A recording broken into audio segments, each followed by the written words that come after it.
नमस्ते गुरुजी। जय गुरुजी महाराज। जय गुरुजी साध संगत जी। शुक्राना। गुरुजी महाराज द मल्टीलिंगुअल सेवादार टीम अब सबका स्वागत करती है।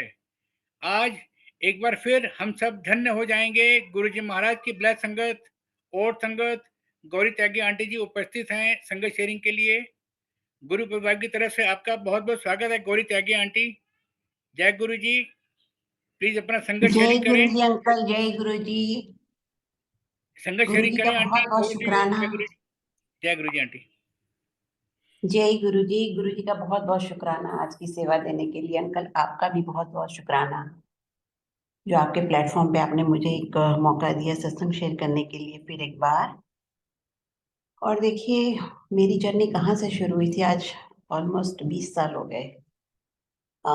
25 होने आए, इनफैक्ट 25 होने आए। बट मुझे अब जो समझ में आ रही तब कभी नहीं समझ में आती। देखिए, इस ह्यूमन लाइफ का सबसे बड़ा अचीवमेंट है एक पूर्ण गुरु का मिल जाना। मैं बहुत साधु संतों के साथ पली हुई हूँ, फिर भी मुझे पूर्ण गुरु क्या होता है पता ही नहीं था। 6 साल में गुरु जी के पास बैठी रही, दिन रात जाती थी, हर रोज जाती थी, पर मुझे ही नहीं पता था कि ये पूर्ण गुरु हैं। तो अब मुझे समझ में आती है कि सबसे बड़ा, दुनिया के सारे अवार्ड्स एक तरफ और हमारे गुरु जी एक तरफ। हमें गुरु जी मिल गए, सब कुछ मिल गया। लोगों को समझ नहीं आती, जैसे हमें भी नहीं आई थी, पर टाइम के साथ वो सब समझ जाते हैं कि ये कितनी बड़ी बात है कि पूर्ण गुरु तक, आपके चरणों तक आप पहुंच गए। और सरेंडर तो बहुत दूर की बात है, मेरा सरेंडर तो बहुत साल लग गए मुझे, अभी भी हुआ या नहीं गॉड नोस। गुरु जी को ही पता है कि मेरा हुआ या नहीं हुआ। बट गुरु जी के आगे पीछे अब कुछ नहीं है लाइफ में, और होना भी नहीं चाहिए। जब तक आपकी गुरु जी हमारी स्पिरिचुअल जर्नी के लिए हैं, और वो जर्नी तब तक कंटिन्यू रहेगी जब तक हम मोक्ष नहीं मिल जाता। अब हम किस लेवल से स्टार्ट होते हैं, कहाँ से स्टार्ट होते हैं, ये तो सब गुरु जी को ही पता है। पर ये सब चीजें कुछ मैटर नहीं करती, हमें बस गुरु जी मिल गए, इतना ही काफी है। हम कुछ समझे ना समझे, एक न्यू बॉर्न बेबी होता है, उसको कुछ नहीं पता होता, लेकिन माँ को सब कुछ पता होता है कि उसके लिए क्या करना। मैं इसका एक एग्जाम्पल बताऊं कि मैंने 30 गुरु जी के पास जाने से पहले 30 इयर्स मैंने देवी माँ की दीर्घा स्तुति पढ़ती थी मैं डेली फॉर 1 आवर। मुझे किसी, और वो संस्कृत में थी, मुझे जिसने बुक दी थी और कहा था इसको पढ़ा करो, वो संस्कृत में थी। तो धीरे धीरे पढ़ते पढ़ते मुझे बाय हार्ट हो गई। लेकिन मुझे फर्स्ट लाइन का, 1 घंटा का पाठ में फर्स्ट लाइन का फर्स्ट वर्ड भी समझ में नहीं आता था। तो एक बार एक सेंट से मैं मिली और वो यहाँ आई थी।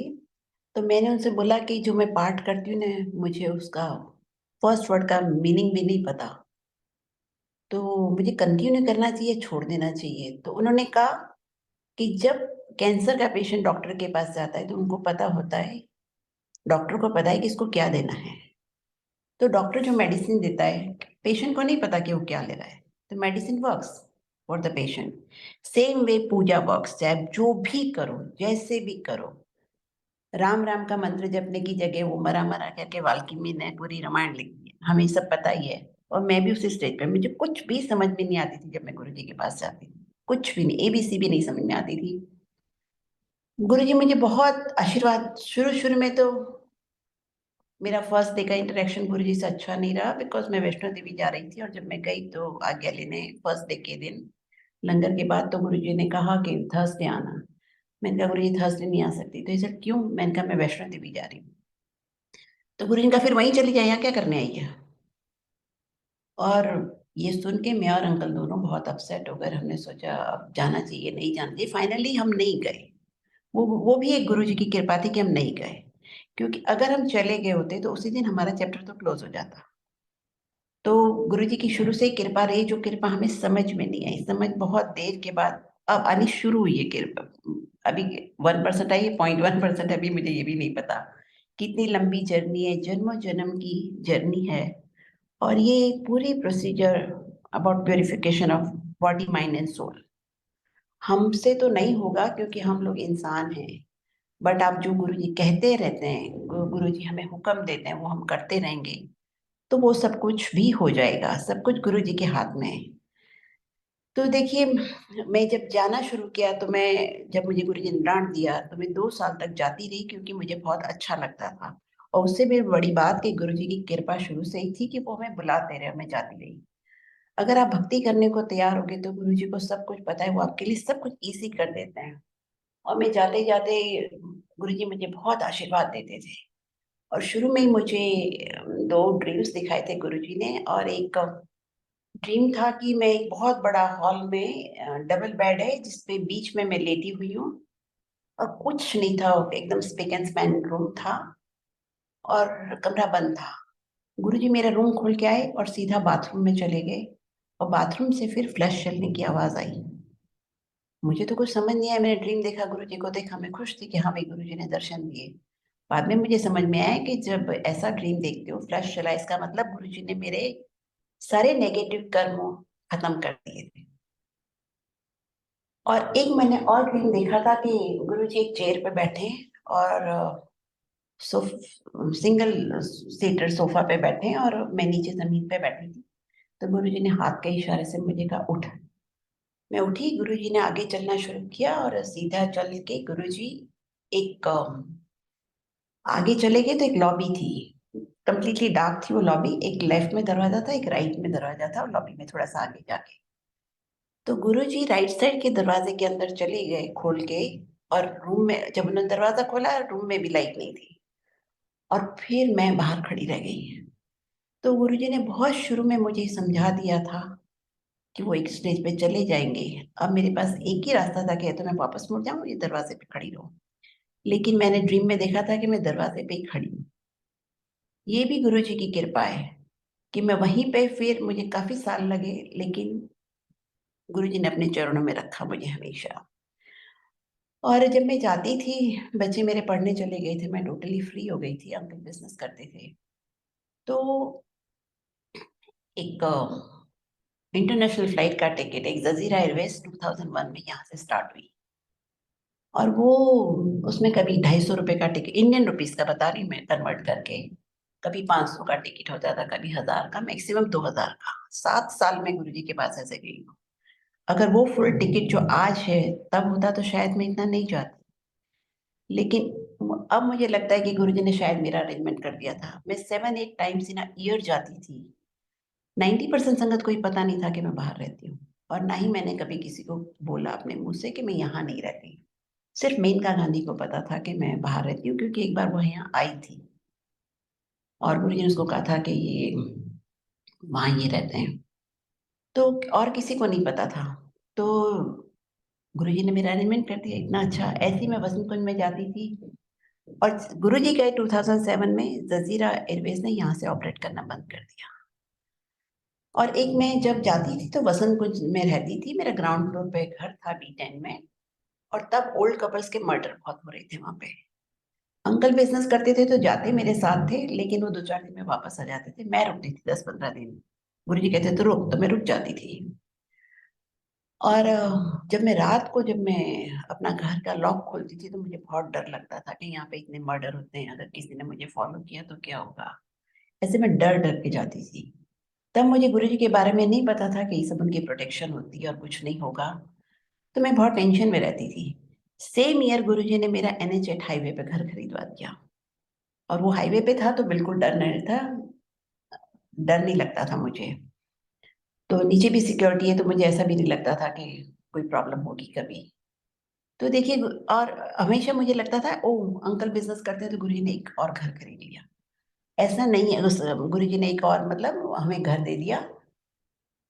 लेकिन ये मुझे बहुत बाद में समझ में आई, क्योंकि मैं वसंत कुंज में ओल्ड कपल्स के मर्डर हो रहे थे, बहुत डर डर के गुरुजी के पास जाती थी। गुरुजी ने हमारा घर वहां पे खरीद दिया। पहले तो मैं यही समझती रही कि गुरुजी ने खरीदा है। गुरुजी ने बहुत टाइम बाद मुझे समझाना शुरू किया कि ये सब मैंने तेरे लिए किया था। हम इतने नाशुक्र होते हैं, कभी गुरुजी को शुक्राना नहीं बोला। मैंने गुरुजी अपनी गुरुजी की फिजिकल लाइफ में मैंने एक बार भी गुरुजी को थैंक यू नहीं बोला। फिर भी गुरुजी ने मुझे इतने बड़े बड़े आशीर्वाद दिए। और एंड में गुरुजी ने मुझे एक दिन कहा था, जान लगा दे अपने गुरु के वास्ते। मैंने सोचा जान कैसे लगा दूं, ये तो यहीं बैठे रहते हैं। ये हमने कभी सोचा भी नहीं था कि गुरुजी चले जाएंगे। हम तो रोज जाते थे, बैठ के 5-7 घंटे आ जाते थे। तो ये सब बहुत, जब आप गुरुजी को पहली बार मत्था टेकते हो तो गुरुजी अपनी शरण में ले लेते हैं, वो भगवान है। आपकी स्पिरिचुअल जर्नी वहीं से शुरू हो जाती है, कृपा शुरू हो जाती है। हम कब रियलाइज़ करते हैं, हम कब फ़ील करते हैं, ये हमारे ऊपर है। हम गुरुजी में कितना ध्यान लगाते हैं, हमारा अपना ध्यान कितना गुरुजी में है। गुरुजी सबके लिए सब कुछ कर सकते हैं, पर हम गुरुजी के लिए क्या कर सकते हैं? तो धीरे-धीरे लेकिन टाइम आने पे गुरुजी सब आपको समझा देते हैं, अच्छी तरह से समझा देते हैं। एक मैं आपको सत्संग सुनाऊँगी कि एक मेरे पास एक लड़का था, काम करता था मेरे पास और स्पिरिचुअल प्रोग्रेस के लिए आप में गुस्सा नहीं होना चाहिए। जैसे गुरु आपने कहते हैं ना purification of body, mind and soul, तो गुस्सा उसमें जब तक आप में गुस्सा रहेगा थोड़ा-सा भी, आप कभी स्पिरिचुअली प्रोग्रेस नहीं कर सकते। तो वो लड़का थोड़ा गुस्से वाला था। तो मेरे पास जब आया, तभी मैंने अंकल को कहा था, "ये हमारे पास नहीं चलेगा।" लेकिन हम सब में कमियाँ होती हैं, किसी में कुछ, किसी में कुछ। फिर भी उसकी किस्मत थी या उसकी भक्ति होगी, वो आया और मेरे पास 5 साल रुका और लंगर सब गुरुजी का वही बनाता था। फाइनली क्या होता था कि हम लोग चले जाते थे बाहर, तो वो नॉन स्टॉप फ़ोन पे बातें करते रहते थे हमारे हेल्पर्स ना। तो एक दिन मुझे उसने कहना शुरू किया कि मुझे यहाँ से जाना है और मैं चाइना जाऊँगा। मेरे सारे फ्रेंड्स चाइना में, मैं वहाँ काम करूँगा। और वैसे भी वो नॉन-वेज खाता भी था, उसको बनाना भी आता था। हमारे वहाँ वेजिटेरियन बनता है, तो शायद हो सकता है उसको खाना-पीना अच्छा लगता हो। तो हमने कहा ठीक है तू चला जा। बोले क हमने उसको पूछा कब जाना है? तो 2 महीने बाद ही सर के मैं चला जाऊँगा। तो हमने कहा ठीक है। और उसके कहते ही हफ्ते के बाद उसके सर में दर्द होना शुरू हो गया। तो हमने कहा कि रोज़ मैं सुनती थी कि दर्द हो रहा है, उसको दर्द हो रहा है, सर में दर्द हो रहा है। रोज़ आके बोलता था कि सर में दर्द हो रहा है मैडम। तो मैं उसको बोलती थी पैनाडोल ले ले, ये ले ले, वो ले ले। तो एक दिन फिर मेरे दूसरे हेल्पर ने आके बताया, वो उसके साथ सोता था। बोले मैडम ये सारी रात सोता नहीं, सर पकड़ के बैठा रहता है, इसके सर में बहुत ज़्यादा दर्द होता है।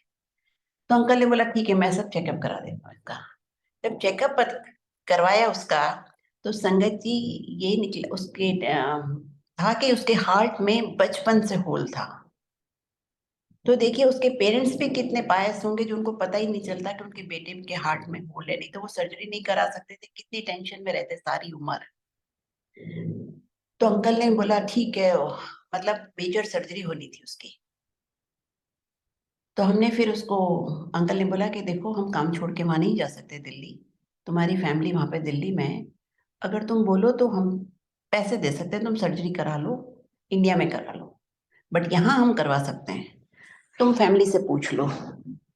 तो उसकी फैमिली ने वाले जो लोग हेल्पर्स होते हैं उनकी फैमिली में भी पैसा नहीं होता, आपको पता है। तो उसके घर वालों ने बोला कि तुम सर्जरी वहीं करा लो। तो यहाँ पे हमने बहुत सारे डॉक्टर्स को दिखाया, तो उसकी ओपन हार्ट सर्जरी होनी थी। पूरा 26 इयर्स का था वो लड़का, बट उसने 5 साल गुरु की सेवा की। बहुत लंगर हर रोज़ मंडे, थर्सडे वही बनाता था। तो गुरुजी ने देखो उसके ऊपर कितनी बड़ी ब्लेसिंग्स थी गुरुजी की कि हमारे डॉक्टर्स ने बोला कि यहाँ पे एक अब नई सर्जरी, रोबोटिक सर्जरी स्टार्ट हुई है। तो अगर आप चाहो तो इसका हार्ट नहीं खुलेगा, रोबोटिक सर्जरी करवा लो। और ओपन हार्ट सर्जरी होने के बाद कितने प्रिकॉशंस लेने पड़ते हैं, वेट नहीं उठा सकते, कुछ नहीं कर सकते। तो हमने सोचा, कहा ठीक है हम रोबोटिक करवा लेते हैं। उसको 1 साल वेट करनी पड़ी। अमेरिका से टीम आती थी और पहले वहाँ यहाँ वालों का करती थी वो, और फिर इसका नंबर लगता था, एक्सपर्ट्स का नंबर बाद में लगता था। तो इसका 3rd या 4th राउंड में जब वो लोग आए, तब इसका नंबर लगा 1 साल के बाद, और इसकी रोबोटिक सर्जरी हुई और उसके 1 महीने बाद ही चला गया कि नहीं मुझे तो चाइना ही जाना है। उसके बाद कोविड हो गया, वो चाइना नहीं जा पाया और फिर उसने मुझे एक दिन फ़ोन किया कि मैडम मुझे वापस आना है। तो मैंने कहा भई हमने तो निकाला नहीं था, तुम छोड़ के गए, अब कैसे आओगे? तो फाइनली मैंने कहा ठीक है मैं तुमको कहीं लगवा देती हूँ। तो यहाँ उसकी चेस्ट में मेडिकल में फ़ेल हो गया क्योंकि उसके चेस्ट में एक पैच आ गया था, ब्लैक पैच। तो उसका नहीं हो पाया। जिसके घर भी जा रहा था उन्होंने मेडिकल करवाया था। लेकिन आपके कर्म अच्छे हों तो भगवान हर स्टेज पे आपकी हेल्प करता है, आपके सब काम हो जाते हैं। उसी लेडी ने जो अपने घर बुला रही थी, अपनी कज़िन सिस्टर के पास दुबई में लगवा दिया और दुबई में वो मेडिकल में पास हो गया। अब आजकल वो दुबई में काम कर रहा है। तो आप देखिए कितना बड़ा ग्रेस था उसके पास कि सर्जरी करने के भी पैसे नहीं थे और उसकी सर्जरी हो गई, हार्ट भी नहीं खुला। आप अंदर से कितना प्योर हो, गुरुजी के सामने सिर्फ वही मैटर करता है। आपका थॉट, वर्ड, डीड तीनों सेम होना चाहिए। उसकी फैमिली भी इतनी पायस थी कि उनको इस पेन से के थ्रू जाना ही नहीं पड़ा। बर्थ टिल 26 ऑफ एज, 26 साल का वो लड़का हुआ, तब तक उनको यही नहीं पता था कि हमारे बेटे के हार्ट में होल है। और उसके फादर की भी जब डेथ हुई थी, तो पहाड़ों में कहीं रहता था, वो गया था। तो कह रहे थे मेरे फादर ने सिर्फ एक ही बात कही थी कि इस दुनिया में भगवान के अलावा कुछ नहीं। तो ऐसा नहीं है कि जो लोग के पास पैसा नहीं होते वो अच्छे नहीं होते, बहुत अच्छे होते हैं। और वही जो भी रियलाइज सोल्स हैं उनके पास कभी पैसा नहीं होता। इसलिए हमको गुरुजी ये भी सिखाते थे अपने से नीचे वालों को बहुत अच्छे से ट्रीट करना चाहिए हमको। कभी किसी को इल ट्रीट नहीं करना चाहिए हमको। लोग की ज्यादातर घरों में क्या होता है कि हेल्पर्स को बहुत अच्छे से नहीं रखते। बट गुरुजी हमेशा कहते थे कि अपने से नीचे वालों की बहुत हेल्प करो। सबकी जिसकी हेल्प हो सकते उसकी जरूर करनी चाहिए। और अब वो मुझे पहले इतने गुस्से वाला था, अब मुझे हर रोज, मैंने उसको ब्रॉडकास्ट लिस्ट में डाला है, हर रोज मुझे वो लिख के भेजता है, जय गुरु जी मैम आप कैसे हो। मैं उसको हालांकि डेली रिप्लाई नहीं देती, कभी महीने में एक बार देती हूँ। पर वो मुझे लिखना कभी नहीं भूलता, जय गुरु जी मैम आप कैसे हो। तो हमें भी ये बहुत बड़ी सीख है कि हमारा इंटरनली प्योर होगा, जितना स्ट्रांग प्योरिटी हमारे अंदर होगी उतना ही कनेक्शन हमारा स्ट्रांग होगा। और अगर हमें नहीं भी है वो प्योरिटी लेवल, तो अगर हम गुरु जी की भक्ति करते रहे, गुरु जी का नाम जपते रहे, गुरु जी के शब्द सुनते रहे, तो अपने आप गुरु जी हमको प्योरीफाई कर देंगे। उसमें हमें कुछ करने की भी जरूरत नहीं है। हमें सरेंडर तो बहुत बड़ी बात है, सरेंडर हर आदमी के बस की बात भी नहीं है। हमारा भी पता नहीं हुआ कि नहीं हुआ, तो भगवान को पता है। बट हमें ये कोशिश करनी चाहिए कि हम ज्यादा से ज्यादा शब्द सुने और मंत्र जाप करें।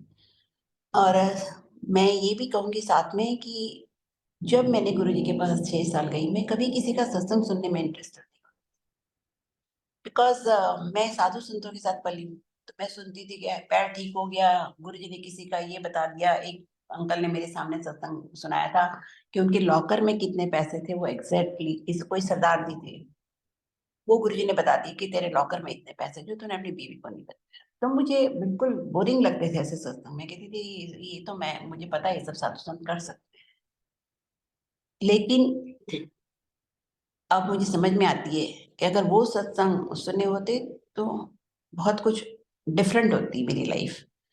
इसलिए हमें पुरानी संगत इतने सत्संग शेयर करती है, हर नई संगत को, वैसे तो पुरानी को भी सुनने चाहिए।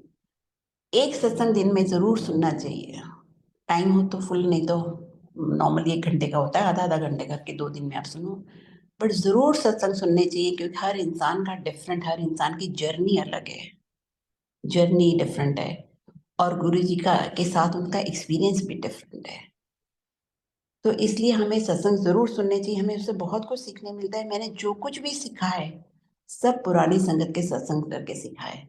और एंड में मैंने ये रियलाइज किया कि गुरु जी भक्ति सिखाने आए थे, तो हमें अगर कुछ भी नहीं करना, हम गुरु जी की भक्ति करते रहें, कि हम नाम जपते रहें और शब्द सुनते रहें, रोज जितनी देर सुन सकें, उसी में भी हमारा कल्याण हो जाएगा। जब मैं गुरुजी के पास जाती थी तो गुरुजी ने एक दिन मुझे इनिशिएट किया। मैं गुरुजी के रूम में गई, वहां पे डबल सीटर सोफा था, उसमें मैं, गुरुजी बैठे थे कॉर्नर पे। और जैसे मैंने गुरुजी को माथा टेका, गुरुजी ने अपना राइट हैंड कप करके मेरी बैक पे जोर से मारा, end of the spinal cord पे। और एकदम से बॉम्ब ब्लास्ट जैसी आवाज हुई। तो मुझे समझ नहीं है कि क्या हुआ। बट बाद में मुझे पता चला कि उन्होंने मुझे इनिशिएट किया था, और तब उन्होंने मंत्र जाप की फर्स्ट टाइम बोली। तो मुझे उस दिन गुरुजी ने कहा कुछ नहीं था इसके अलावा। तो उस दिन से मुझे मंत्र जाप करना चाहिए था, मैंने नहीं किया। जब आपके गुरु नहीं रहते फिजिकली, तो मंत्र जाप गुरु जी का सटल फॉर्म है। यू शुड डू मंत्र जाप, जितना ज्यादा हो सके हमको जाप करना चाहिए। गुरु जी की पूरी एनर्जी उस मंत्र जाप में होती है।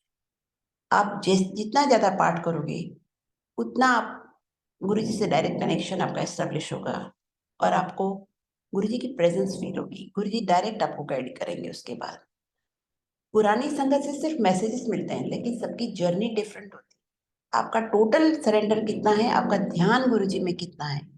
आप जितने मर्जी सत्संग अटेंड कर लो, जितना मंदिर में चले जाओ, आपका ध्यान गुरुजी में कितना है और आप कितना गुरुजी को फॉलो करते हो, उस पे आशीर्वाद डिपेंड करता है।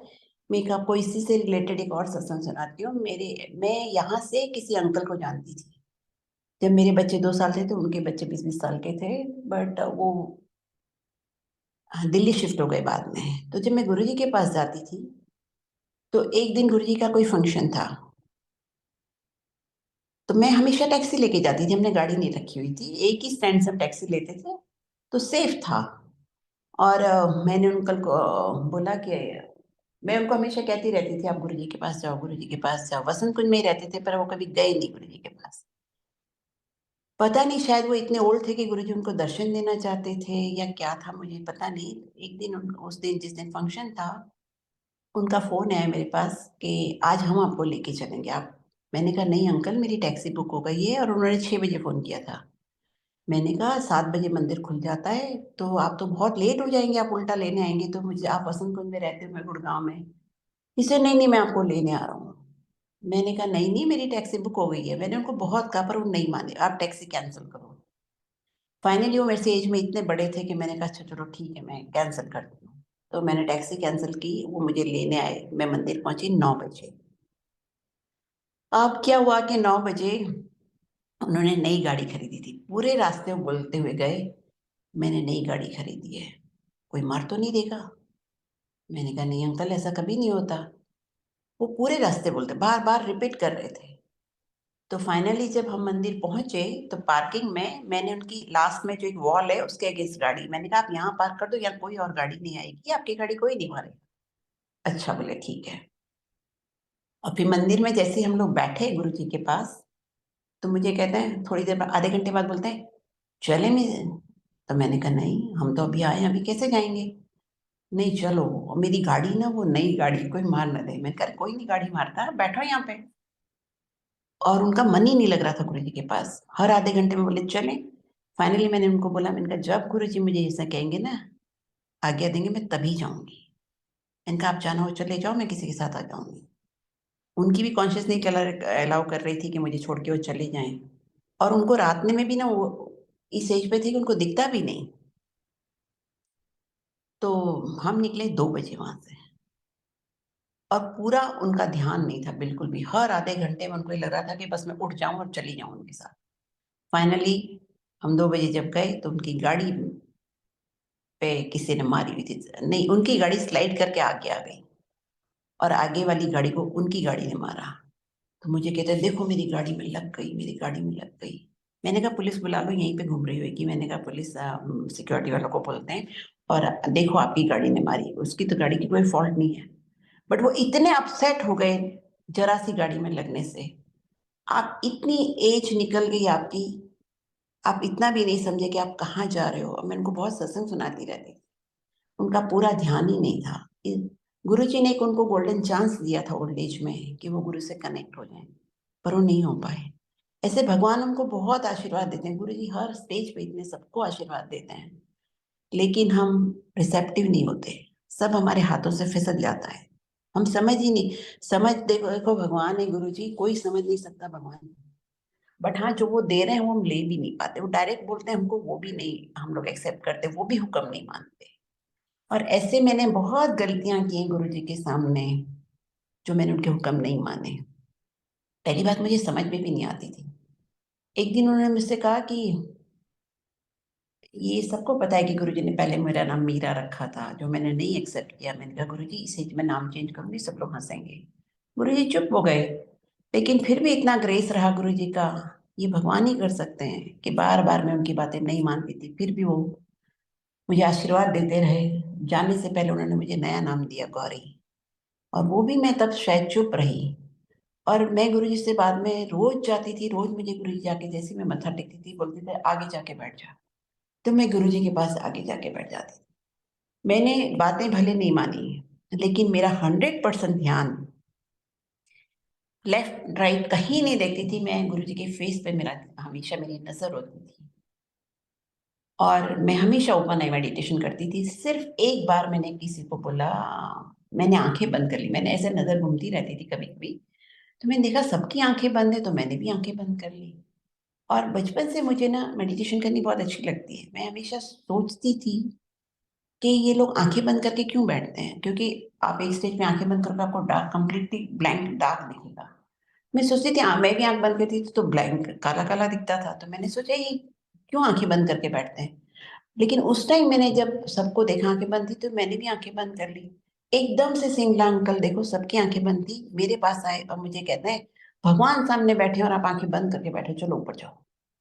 उस दिन के बाद मैंने कभी गुरुजी के सामने आँखें बंद नहीं।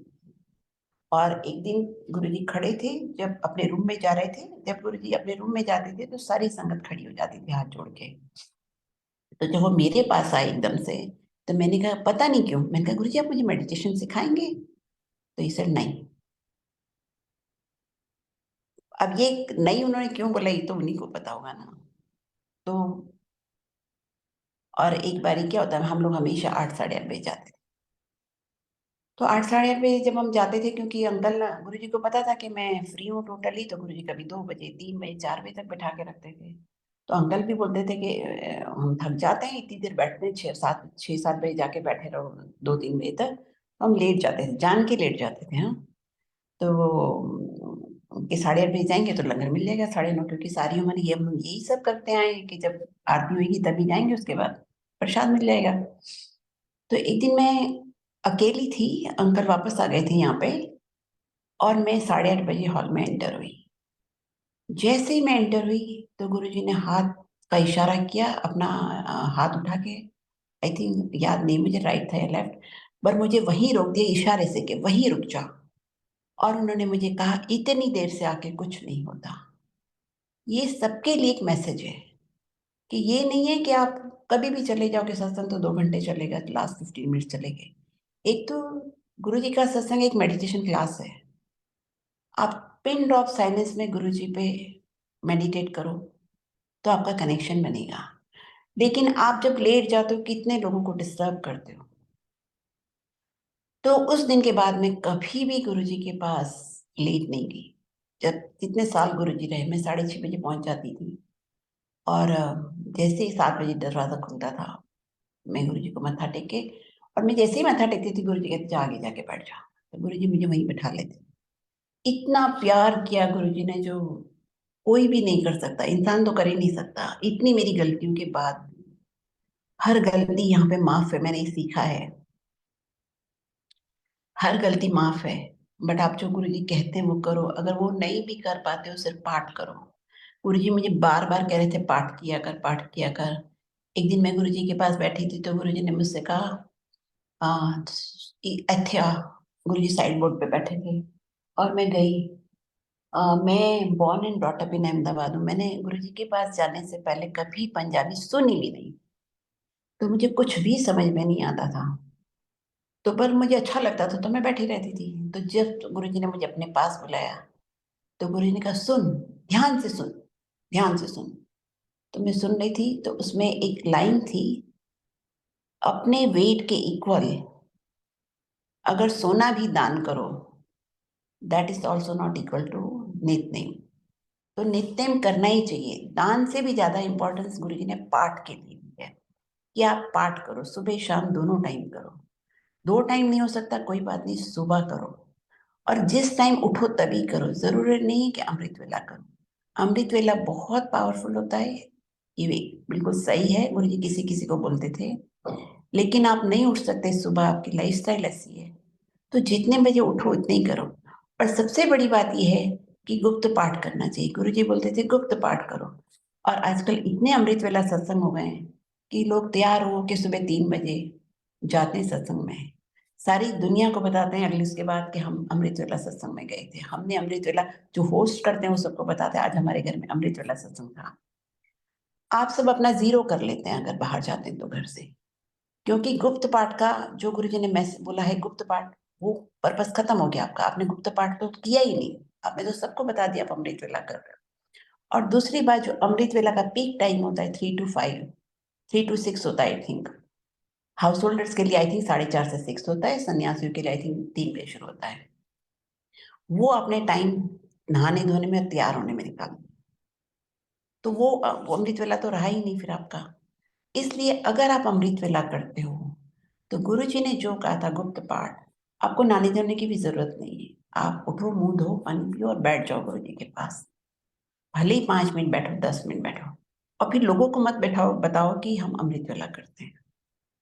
गुरुजी का हुक्म मानना इसी को कहते हैं। ये सब मैं समझी नहीं, धीरे-धीरे गुरुजी ने मुझे अपने आप ही समझा दिया, क्योंकि मैं कभी किसी से बात नहीं करती थी। मुझे ऐसे वैसे भी ज़्यादा बोलने की आदत नहीं है, मैं तो पहले तो बिल्कुल भी नहीं बोलती थी। तो मैं कभी किसी से पूछती ही नहीं थी। मैंने एक ही बार किसी पुरानी संगत से बात की, अपनी एक्सपीरियंस सुना दी।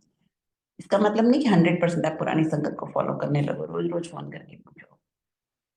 पुरानी संगत भी बहुत गलतियाँ कर चुकी है। एक बार मैंने एक ही संगत से पूछा था, बहुत पुरानी संगत थी वो गुरुजी की, क्योंकि जब मैं बीमार हुई थी, तो गुरुजी ने मुझे एक ड्रीम में बोला था कि मुझे एग्ज़ैक्टली बताया था कि तेरी परसेंटेज ऑफ ईगो इतनी है और परसेंटेज ऑफ भक्ति इतनी है। तो percentage of ego was much higher than percentage of bhakti. मतलब ज़रा-सी मेरी भक्ति थी, बाकी तो सब ईगो ईगो थी।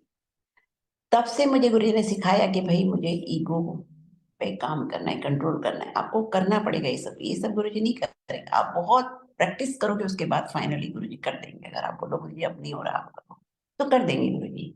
लेकिन पहले आपको ये सब करना पड़ेगा। तो मैंने फाइनली एक अंकल को फ़ोन किया, बहुत पुरानी संगत को। मैंने कहा गुरुजी ने मुझे ऐसा कहा था, तो आप बताइए मेरी ईगो कैसे जाएगी? तो उन्होंने कहा सत्संग करो ये। मैंने कहा वो तो कर रहे हैं, बहुत सालों से नहीं हुआ।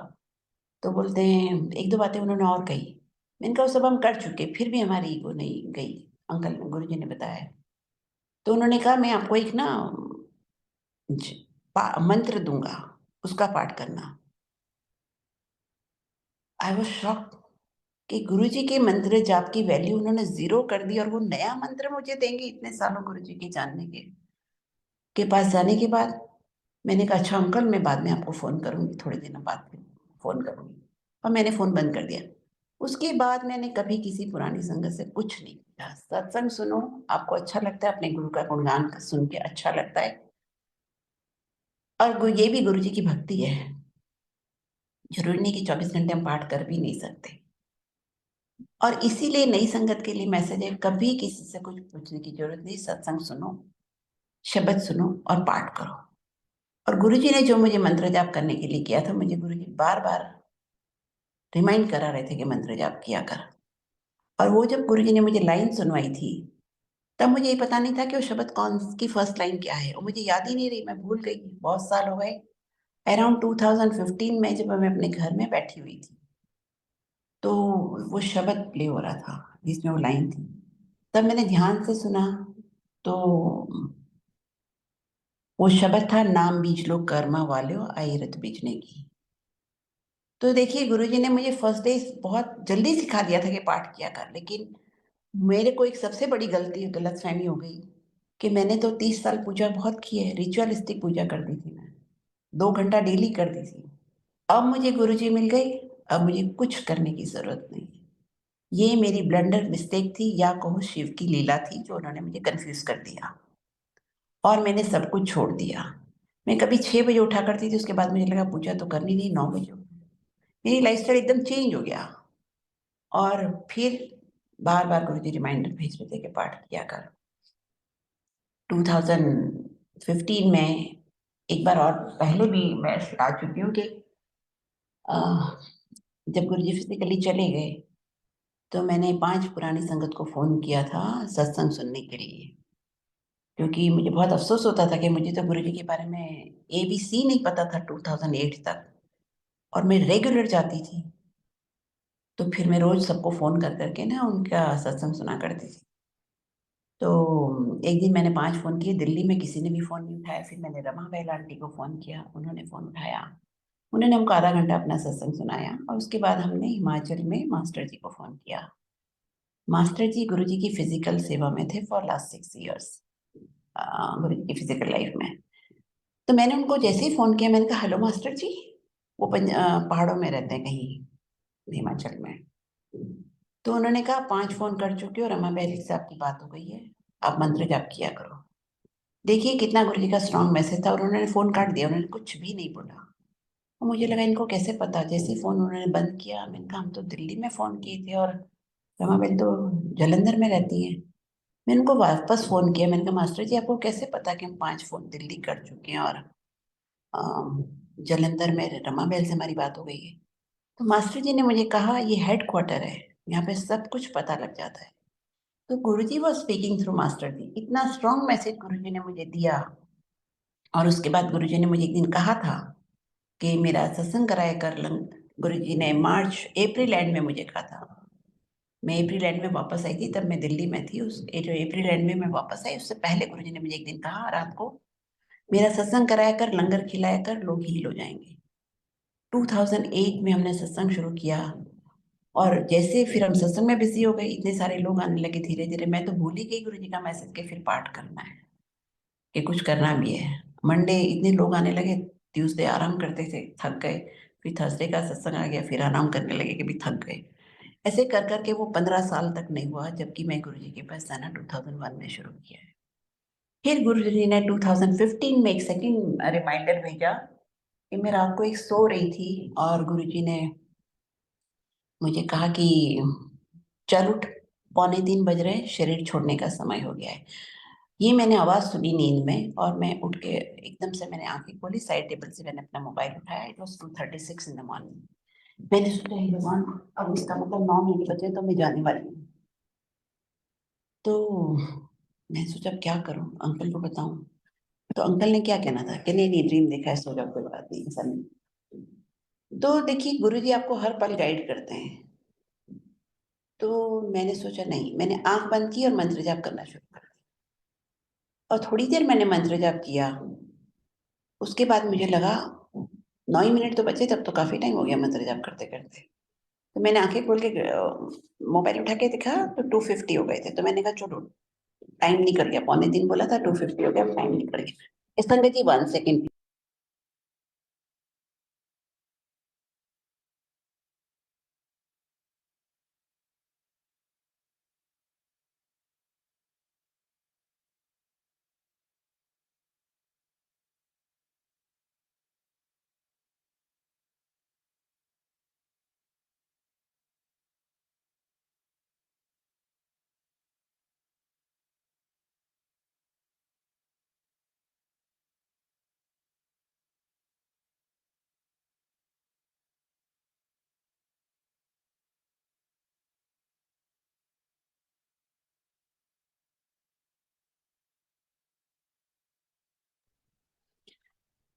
तो 250 हो गए तो मैं मुझे लगा कि बस अब तो 250 हो गए, जान बच गई है। और जब मैं आँखें बंद करके मंत्र जाप कर रही थी, तो मैंने अपनी विंडो के बाहर गुरुजी को देखा व्हाइट कपड़ों में। गुरुजी हाफ स्लीव्स की शर्ट पहने हुए थे व्हाइट और व्हाइट पैंट पहने हुए थे। और मैं इतनी खुश हो गई, बाकी मैं जब गुरुजी को दर्शन में देखती थी, इतनी खुश हो जाती थी, सब कुछ भूल जाती थी। और मैं इतनी खुश हो गई कि मैं भूल गई कि ऐसा मैंने ड्रीम देखा और मैं सो गई। उसी पल मैं सो गई। अ, हाइट ऑफ इग्नोरेंस देखिए कि मैंने ना ही गुरुजी को थैंक यू बोला, ना ही मैंने उठ के गुरुजी के रूम में जाके गुरुजी को मत्था टेका। अगले दिन जब मैं सुबह उठी, सारी संगत को जितनी भी हमारे घर में आती थी, मैसेज सुनाती थी, सत्संग सुनाती थी कि गुरुजी ने मुझे न्यू लाइफ दी। 15 मिनट मंत्र जाप किया तो गुरुजी ने मुझे न्यू लाइफ दी। लेकिन मैं गुरुजी का मैसेज, अब कहते हैं शिव जी की लीला बहुत स्ट्रॉन्ग होती है, इसलिए मुझे नहीं पता कि शिव जी की माया थी या क्या था। और फिर मैं मंत्र जाप करना भूल गई कि मैसेज तो यही था ना कि गुरुजी बार-बार मुझे याद दिला रहे थे कि मंत्र जाप किया कर। तो मैंने नहीं किया और फिर 2017 में भी मैंने एक बहुत पावरफुल ड्रीम देखा था। इससे भी ज़्यादा स्केरी ड्रीम था, लेकिन वो मैं अब रिपीट नहीं करूँगी। और उसके बाद भी नहीं किया मैंने मंत्र जाप। उसके बाद से मेरे नाम चेंज करने की प्रोसीजर स्टार्ट हो गई थी और मेरा 19 तक वो सब कुछ हो चुका था, सिर्फ़ गैजेट में नाम चेंज करना रह गया था। और 2019 में जब 19 में मेरे जब लंग्स फेल हो गए थे, तो जब जिस दिन मेरा गैजेट में नाम चेंज हुआ, उस दिन मुझे होश आया था हॉस्पिटल में। तो आप देखिए कि गुरुजी को आप सत्संग के अलावा ये सोचिए कि गुरुजी ने मेरे पीछे कितनी एनर्जी लगाई, मैंने कितनी गुरुजी की एनर्जी वेस्ट कराई। उनकी इतनी कृपा होने के बाद भी कितनी कि मैं ये सत्संग सुनाने में भी शर्मिंदा होती हूँ कि कितना गुरुजी ने मेरे पीछे एनर्जी लगाई है। और एक तरह से आप सोचो तो कितनी आपने गुरुजी की एनर्जी वेस्ट करवाई। तो इसीलिए बहुत ध्यान से इस रास्ते पे चलना चाहिए। गुरुजी को इजी नहीं लेना चाहिए, वो आम साधु संत नहीं है कि आपने सुनी अनसुनी कर दी। जैसे जैसे आप आगे बढ़ोगे और उनका हुक्म नहीं मानोगे, आपकी ट्रेनिंग टफ होती चली जाएगी। तो इसलिए हमको जो गुरुजी बोलते हैं उसी में हमारा कल्याण है, हमको वही फॉलो करना चाहिए। मेरी बेटी जिस काम के लिए मैं गुरुजी के पास गई थी अपनी बेटी को ठीक कराने, वो गुरुजी ने 10 साल बाद किया। क्योंकि गुरुजी को पता था कि अगर मैंने इनका काम कर दिया, तो ये कभी वापस नहीं आएँगे। और ये फैक्ट है, अगर गुरुजी ने मेरा काम कर दिया होता, मैं गुरुजी के पास कभी वापस नहीं जाती। तो जब आपका कोई काम नहीं होता, तो उसमें भी बहुत बड़ी ब्लेसिंग होती है गुरुजी की, जो हम इमीडिएटली नहीं एक्सेप्ट कर पाते कि ये तो हमारे साथ बुरा हो रहा है, बुरा हो रहा है। पर गुरु कभी किसी का बुरा नहीं करता, वो अच्छा ही कर रहा होता है। हमारे कर्म कभी-कभी इतने भारी होते हैं कि हमारी लाइफ में प्रॉब्लम्स आ ही जाती है। वैसे भी देखिए, गुरुजी भगवान थे, धरती पे आए, उनकी लाइफ में भी बहुत प्रॉब्लम थी। सब बच्चे नालायक, कोई सुनता ही नहीं था। जो देने आए थे लेने को कोई तैयार नहीं, गुरुजी हमेशा कहते थे ना। तो इसलिए मैं हमेशा सत्संग इस तरह से शेयर करती हूँ कि जो मैंने गलतियाँ की, वो कोई नई संगत ना करे। फर्स्ट डे से गुरुजी भगवान है, जो भी प्रॉब्लम्स हैं आपकी लाइफ में तो रहेंगी, सबकी लाइफ में होती है। गुरुजी तो मिनिमाइज़ कर देते। एक आदमी भी फैमिली से जाता है, पूरी फैमिली ब्लेस्ड हो जाती है। आप देखिए, मेरी मदर को गुरुजी ने घर से बुलाया और मेरी मदर को जब बुलाया था तो गुरुजी ने मुझसे कहा, "तू अपनी माँ को लेके आ।" मैं गुरुजी से बहुत फ्री हो गई थी, तो मैंने गुरुजी से कहा, "मेरी माँ नहीं आएगी।" तो उन्होंने कहा, "क्यों?" मैंने कहा, "गुरुजी, मेरी माँ ना मैं खाना नहीं बनाती घर में, क्योंकि मैं जाती थी, अकेली रहती थी, तो मैं क्लब से ऑर्डर कर लेती थी, शाम को गुरुजी के पास चले जाते थे। और वो 80 प्लस थी, तो वो तो क्लब का खाना नहीं खा सकती थी।" तो मैंने सीधा गुरुजी को बोल दिया, मैंने कहा, "गुरुजी, मैं खाना नहीं बनाती ना, तो वो नहीं रह सकती यहाँ पे। तो गुरु, इनका खाना मैं खिलाऊँगा तेरी माँ को, तू लेके आ अपनी माँ को।" तो देखिए, मेरी माँ को मैंने बुलाया। जिस दिन मेरी मदर फर्स्ट डे गई, तो उन्होंने कहा, "1 महीना इसको यहीं पे रख।" और मेरी मदर 1 महीने गई। मेरी मदर बहुत पूजा करती थी, बहुत पूजा करती थी। रोज़ हमारे घर में पंडित लोग बैठे रहते थे। उनको सिर्फ़ लाइफ़ में वो 87 में उनकी डेथ हुई, सारे दाँत थे, वो सब कुछ खा सकती थी, पकौड़ा, पूरी सब कुछ। इतनी ब्लेसिंग रही उन पे भगवान की। और उनको हमेशा एक लगता था, वो कभी हॉस्पिटल भी नहीं गई पूरी लाइफ़, डिलीवरी के अलावा। तो उनको ये लगता था कि मैं कैसे मरूँगी, मुझे कौन-सी बीमारी होगी। उस ये फ़ियर उनके दिल में ज़रूर रहता था। उनको ऐसा लगता था कि सब हॉस्पिटल जाके ही वो ऊपर जाते हैं। तो भगवान की इतनी कृपा रही कि एक दिन रात को वो सोईं, शाम तक बिल्कुल नॉर्मल थी जब तक वो सोईं। रात में ही उनको हार्ट अटैक हो गया और वो नहीं रहीं। इतनी बड़ी ब्लेसिंग थी गुरुजी की है। आपको पता नहीं लगेगा गुरुजी की ब्लेसिंग, लेकिन राइट टाइम पे आप समझ जाओगे कि गुरुजी ने हमको कितना ब्लेस किया है। ऐसे ही एक दिन मैंने अपने ब्रदर को लाने के लिए गुरुजी से कहा। मैंने कहा, "गुरुजी, मैं अपने भाई को ले आऊँ?" पहले उन्होंने मना कर दिया। ये मुझे पता है उन्होंने क्यों मना किया। फिर ही सेड, "अपना मत बिगाड़।" ये भी उन्होंने मुझे कहा था। और फिर नेक्स्ट मोमेंट ही सेड, "अच्छा चल बुला ले, चल बुला ले उसको।" तो मैंने अपने भाई को बुलाया, तो मेरे भाई-भाभी आए, उनकी बहुत बड़ी फाइनेंशियल प्रॉब्लम थी। मेरे भाई को मेरे भाई ने गुरुजी के सामने साष्टांग प्रणाम किया और दोनों कान पकड़ के। मैंने पहली बार किसी को देखा था इस तरह से गुरुजी को प्रणाम करते हुए। But that is the correct way to pray, हाँ, प्रणाम करना। दोनों कान पकड़ के पूरा ज़मीन पे लेट के उसने प्रणाम किया, तो मैं तुरंत समझ गई कि इसका काम हो जाएगा आज। तो उसका काम हो गया। और जब उसका काम हो गया, तो वो अमृतसर किसी की शादी में गया था। और अमृतसर की ट्रेन दिल्ली से जाती है, पर उसने डायरेक्ट ट्रेन ले ली और दिल्ली नहीं आया बीच में। तो गुरुजी ने एक जब मैं गुरुजी के पास बैठी थी एक दिन, तो गुरुजी ने कहा, "तेरा भाई कहाँ है आज?" मैंने कहा, "वो अमृतसर गया है।" नहीं, सॉरी, तब तक मुझे भी नहीं पता था कि अमृतसर जा रहा है। तो मैं जब घर गई, तो मैंने अपने भाई को फ़ोन करके पूछा कि, "तू कहाँ गया था?" गुरुजी पूछ रहे थे कि तेरा भाई कहाँ है? तो वो अमृतसर गया था, उसके फ्रेंड के बेटे की शादी थी। क्योंकि जब उसका टफ टाइम था, उसने कुछ पैसे बोरो किए थे तो रिटर्न करने जा रहा था। इनफैक्ट तो वो बहुत ऑनेस्ट है, तो पैसे वापस करने जा रहा था। उसने मुझे कहा भी कि उसके घर में शादी है तो मैं पैसे भी दे आऊंगा उसके। तो मुझे गुरुजी ने कहा, समझा दिया कि तेरे भाई का मैंने इतना बड़ा काम किया, वो थैंक यू बोलने नहीं है। गुरुजी ने, हम लोग रियलाइज नहीं करते, इतने बड़े बड़े मुझे आशीर्वाद दिए हैं। और मैं भी कभी थैंक यू नहीं बोलती थी, मैं सोचती थी दिल है तो ठीक, दिल में तो है ही ना थैंक यू। फिर मुझे, मेरी बेटी एक बारी अमेरिका में, उसका कुछ काम हुआ था, जॉब लगा था, पता नहीं क्या हुआ था, फ्लावर्स लेके गई गुरुजी के लिए। और उसने मत्था टेका गुरुजी को, फ्लावर्स रख दिए, और कुछ नहीं बोला, लंगर सत्संग अटेंड करके आ गई घर में। रात को गुरुजी ने ड्रीम दर्शन दे के उसको बोला, तो एक थैंक यू भी नहीं बोल सकती थी मुझे। तब मुझे समझ में आई कि वर्बली भी बोलना चाहिए, तो हर पल शुक्राना करना चाहिए। प्लस हमने पिछले जन्मों में कई गलतियां की होंगी, ये स्पिरिचुअल जर्नी जन्मों जन्म की है, कहाँ से शुरू हुई हमको नहीं पता। तो हर पल हमको गुरुजी से माफी भी मांगनी चाहिए। ये दो लेसन अगर मैंने पहले सीख लिए होते ना, तो अच्छा होता। बट मुझे बाकी बात समझ नहीं आते थे, तो कैसे सीखती मैं सब लेसन। एक दिन मैं गुरुजी के पास 8:30 बजे एंटर हुई।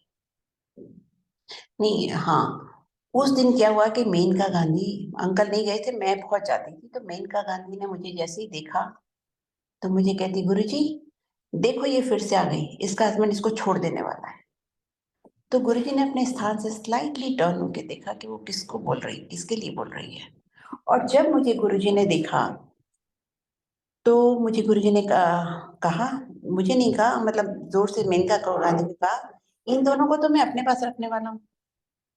अब देखिए कि मुझे समझ नहीं आई, मुझे कैसे अपने पास रख लेंगे, क्योंकि मैं तो बाहर रहती थी, मैं दिल्ली में आने में इंटरेस्टेड नहीं थी, कभी मैं सिर्फ गुरुजी के लिए आती थी। तो मुझे लगा कैसे मुझे अपने पास रखेंगे। तुम तो मैंने गुरुजी को कभी थैंक यू नहीं बोला। अब देखिए गुरुजी ने कितनी अच्छी तरीके से मुझे अपने पास रखा, ये सिर्फ मैं ही जानती हूँ। इतना बड़े बड़े आशीर्वाद दिए गुरुजी ने। एक दिन रात को गुरुजी, मुझे 2-2:30 बजे थे, वहां पे सीमा मेहरा थी, और एक और गुरुग्राम की संगत थी, हम 3 लेडीज थी और गुरुजी बैठे। 2-2:30 बजे गुरुजी ने कहा चलो। तो हमने कहा कहाँ गुरुजी? कहते मंदिर। तो हमने कहा अच्छा। तो गुरुजी अपनी गाड़ी में थे, और हम तीनों लेडीज, हमको बोला गुरुजी ने कि आप सीमा की गाड़ी में आओ, तो क्योंकि सीमा के पास ड्राइवर था। हम मंदिर गए, हम दोनों, मैं और वो लेडी दोनों टैक्सी से जाते थे। तो हम बड़े मंदिर गए वहां पे, और बड़े मंदिर में लाइट्स ऑन थी, या तो किसी सेवादार ने इन्फॉर्म कर दिया होगा। तो उसके बाद 15 मिनट गुरुजी हमको शिव जी की मूर्ति के पास बैठा के चले गए, कहते यहाँ बैठो मैं अभी आया। और अपने रूम में चले गए, जो गुरुजी का रूम है बड़े मंदिर में। 15 मिनट बाद गुरुजी वापस आए, कहते चलो वापस। हमने कहा अरे चले वापस? कहते हाँ हाँ वापस चलो, गाड़ी में बैठो। तो मैंने सोचा इन्होंने चाय प्रसाद भी नहीं पिलाया, अभी तो 10-15 मिनट में, अभी से क्यों वापस लेके जा रहे। लेकिन किसी की हिम्मत नहीं थी कि कोई गुरुजी से कुछ पूछे।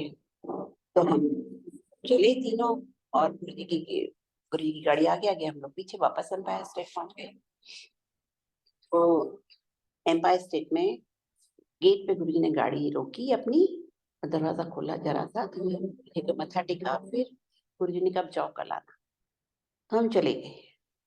लेकिन मैं पूरा टाइम नेक्स्ट डे इवनिंग तक ही सोचती रही कि क्या हुआ वहां पे कल, गुरुजी क्यों लेके गए। ना गुरुजी ने एक वर्ड बोला, और ना हमको साइलेंट लैंग्वेज लैंग्वेज तो गुरुजी की समझ नहीं आती थी कुछ भी। और गुरुजी ने एक वर्ड भी नहीं बोला, हमको चाय प्रसाद भी नहीं बुलाया, और जैसे गए थे वैसे ही वापस आ गए। ऐसा क्यों हुआ, क्या हुआ? तो जब मैं नेक्स्ट डे गुरुजी के पास गई शाम को 6:30 बजे, तो जैसे ही मैंने गुरुजी को माथा टेका, गुरुजी ने मुझे बोला, कल रात को मैंने तुझे ये आशीर्वाद दिया, वो जब गुरुजी परमिशन देंगे मैं तब सुनाऊंगी। वो एक बहुत बड़ा आशीर्वाद था। और मैं पूरी रात 24 आवर्स सोच रही थी, तो गुरुजी ने मुझे कहा कि कल रात को मैंने तुझे ये आशीर्वाद दिया। तो गुरुजी बिना बोले ही सब कुछ कर देते हैं। हमें समझ नहीं आती वो अलग बात है, फर्स्ट डे से ही आपको ब्लेस करना शुरू कर देते हैं। तो आपको सिर्फ नाम जप करो। अब टाइम भी बहुत हो गया और हमारे ऊपर कंस्ट्रक्शन काम चल रही है। मैं आजकल इंडिया में हूँ, दिल्ली वाले घर में हूँ, तो ऊपर इसलिए डिस्टरबेंस भी बहुत है। तो मैं फिर कभी सत्संग करूंगी। अंकल मैं आई थिंक यहाँ पे बंद करूं, बिकॉज देखिए डिस्टरबेंस बहुत है, ऊपर से ड्रिल मशीन चल रही है ना। जय गुरु जी महाराज। आंटी 2 मिनट के लिए या 5 मिनट के लिए सत्संग में मर्यादा और सादगी के ऊपर बता दीजिए कुछ संगत को। मर्यादा के ऊपर, हाँ जी। देखिए मैं बताती हूँ कि एक तो टाइम से पहुंचना बहुत जरूरी है। किसी भी कंडीशन में आप घर से निकलो, हम जब भी देखिए, मैं जब जूम पे हमारे प्लेटफॉर्म पे सत्संग होता है, जब हम जूम पे सत्संग करते हैं तो ऑब्वियसली कि हम फोन ऑन रखते हैं, क्योंकि हम देखते रहते हैं कि साउंड आ रही है कि नहीं, स्क्रीन ठीक है कि नहीं। बट जब भी मैं किसी और भी सत्संग में जाती हूँ ना, तो मैं घर से निकलते ही फोन बंद कर देती हूँ, अनलेस कि मुझे किसी को रास्ते से कोई काम है या किसी संगत का इससे रिलेटेड काम है। और हम लोग घर आके फोन ऑन करते हैं। अगर आपने फोन ऑन किया, गुरुजी की हुक्म मानने में सारी भलाई, लेकिन गुरुजी ने जो कहा वो आप नहीं करोगे, तो आप गुरुजी की डिसरिस्पेक्ट कर रहे हो। ये छोटी छोटी भी बातें आप नहीं कर रहे तो डिसरिस्पेक्ट कर रहे हो। तो वो फिर आपका आना जाना सब बराबर हो गया, जीरो कर दिया आपने वहीं पे। वो तो आप गए, घूम फिर आए और लंगर खा लिया, बस ठीक है, आपको खाना बनाना नहीं पड़ा। छोटी छोटी बातों से ही हम गुरु जी का सारा आशीर्वाद गंवा देते हैं। और एक बात बताऊं, आजकल जो दिल्ली में शुक्र, मैं कई लोगों को देखती हूँ फोन ऑन होते हैं। हमारे वहां तो अब छोटा हो गया, क्योंकि दुबई की तरह ओपन नहीं है, तो हम बाय इनवाइट इन्विटेशन भेजते हैं, फिर उतने ही लोग आते हैं, 10-15 लोग, और जूम होता है। तो जिनको हम फोन ऑन करते देखते हैं, हम उनको दोबारा नहीं बुलाते, 6 बजे तक दोबारा नहीं बुलाते, क्योंकि आप डायरेक्टली किसी को बोल नहीं सकते कि भाई फोन बंद करो, ये पता तो सबको सब कुछ है। आपको रूल्स जानते हुए भी आप लोग फॉलो नहीं करते, तो फिर कहाँ से आपको ब्लेसिंग्स मिलेंगी। और दूसरी बात यह है कि आजकल हर, जब हम गुरुजी के पास जाते हैं सत्संग में, मैंने 6 साल गई हूँ, हमें कभी भी चाय के साथ कुछ भी नहीं मिला। ऐसा नहीं कि हमको बहुत स्नैक्स खाने थे, बट यह है कि गुरुजी की सत्संग एक मेडिटेशन क्लास की तरह है, कि आप ध्यान से शब्द सुन के गुरुजी पे मेडिटेट करो। अगर आपने 100 लोग बुलाए, वहां पे पहले पानी, आजकल तो पहले पानी भी आता है, पानी सर्व करते हैं जैसे कोई पार्टी हो रही है। हमारे वहां तो एसी चलता है, फिर भी लोग पानी, हम नहीं करते, लेकिन हम कुछ भी, हम किसी का भी देखते हैं, हम वो फॉलो नहीं करते। तो हमने अपने सेवादारों को बोला, जो कोई पानी अपने मुंह से मांगे ना, उसको पानी दो, बाकी सारी संगत को देने की जरूरत नहीं। पहले पानी सर्व होगा, इतने में उससे सेवादार वहां घूमते रहेंगे उतनी देर तक। फिर दोबारा चाय प्रसाद की, फिर उसके साथ कुछ स्नैक्स आते हैं। आप चाय पीते रहो, जब सेवादार आई, चलो गुरु जी चाय प्रसाद पिला देते हैं, क्योंकि गुरु जी के पास सब डायरेक्ट ऑफिस से जाते थे। एक शुगर वाली चाय प्रसाद पी लो तो आप 2-3 घंटे आप आराम से खा सकते हो। फिर आप स्नैक्स खिलाते हो। स्नैक्स में क्या होता है, आपका ध्यान ही सारा खाने में होता है, आप कहाँ से शब्द सुनोगे। और सबसे बड़ी बात, लोग स्पून्स नहीं देते। मैंने देखा है वो क्या होता है, हाथ से उठा के खाते हैं, पूरा मुंह तक लेके जाते हैं, और फिर उसी हाथ से आरती करते हैं। ये भी अच्छी बात नहीं है। हम गुरु जी के पास जाते थे, लंगर जाते खाते थे, गुरु जी कहते थे बाहर हाथ धो के आओ जाओ। बाहर एक बाल्टी रखी होती थी, एक ही टावल से सारे लोग, 500 लोग हाथ पोंछते थे। यहाँ पे ऐसा कुछ नहीं है। वो स्नैक्स में लगा दिए 15-20 मिनट, ऐसा तो पूरा आप नहीं खा लोगे, 10-15 मिनट तो लगेगी उस स्नैक खाने में भी, आपका इतना टाइम निकल गया। फिर वो सब सेवादार आ जाते हैं स्नैक्स की प्लेट उठाने में। 1.5-2 घंटे के सत्संग में 1 घंटा ऐसे ही निकल गया। आपका कहाँ से सत्संग में कनेक्शन लगेगा, उससे डायरेक्ट कनेक्शन कैसे। 100% गुरु जी को पे आपका ध्यान होना चाहिए, और मिनिमम डिस्टर्बेंस होना चाहिए सत्संग हॉल में। मैं भी किसी के घर में गई थी सत्संग में, मैं कहीं भी जाती हूँ, देखती हूँ तो आंखें बंद कर लेती हूँ, डायरेक्ट नहीं बोलती। मुझे लगता है कि किसी को बुरा लगता है कि हमने सत्संग कराया और आंटी ऐसा बोल के। उन्होंने सबको गिफ्ट दिए, क्योंकि दिवाली थी, पूरी संगत जितनी भी आई थी, बहुत अच्छा गिफ्ट पैक था, अंदर दिया भी था, मिठाई भी थी, सब कुछ था। लेकिन जिस तांबे के कलश में, गुरु जी कहते थे क्लीन होना चाहिए, चमकता होना चाहिए, वो गुरु जी का प्रसाद उन्होंने रखा चरणामृत, वो एकदम काला था, अंदर से भी और बाहर से। आप गुरु जी की तैयारी तो करते ही नहीं, आपको लगता है संगत आने वाली उसकी तैयारी करो, क्योंकि वो लोग देखेंगे, क्योंकि उनको वो तो फिजिकली आते हैं ना। गुरु जी तो कुछ बोलेंगे नहीं, आप कुछ भी करो, गुरु जी क्या बोलो, कुछ नहीं बोलेगा। लेकिन ये छोटी छोटी बातें ही बहुत ध्यान रखने जैसी है। आप मैंने गुरुजी से सीखा था कि मैंने तो कहीं सत्संग अटेंड किया नहीं, गुरुजी के पास जाती थी बस में, और फिर हमने सत्संग शुरू किया। तो जैसा हमने गुरुजी के पास देखा वैसे ही शुरू किया। आज 15 ईयर्स हो गए हमको सत्संग करे, बट हम कभी किसी को चाय के साथ स्नैक नहीं देते, क्योंकि हम चाहते हैं कि जितना टाइम है उसमें आप गुरुजी पे फोकस करो। और यहाँ तक कि बताऊं, लोगों को ऐसे एक्सपीरियंस हो, क्योंकि आपका ध्यान ही नहीं लगेगा उसमें अगर संगत वहां घूमती रही, सेवादार घूमते रहे। आपके घर में 10 आ सकता है, 10 बुला, आपको 50 की बुलाने की क्या जरूरत है? 10 को नेक्स्ट टाइम बुला लेना। तो ये सब हम जाके देख के भी नहीं कह पाते, क्योंकि ना सुनने वाले को अच्छा नहीं लगता।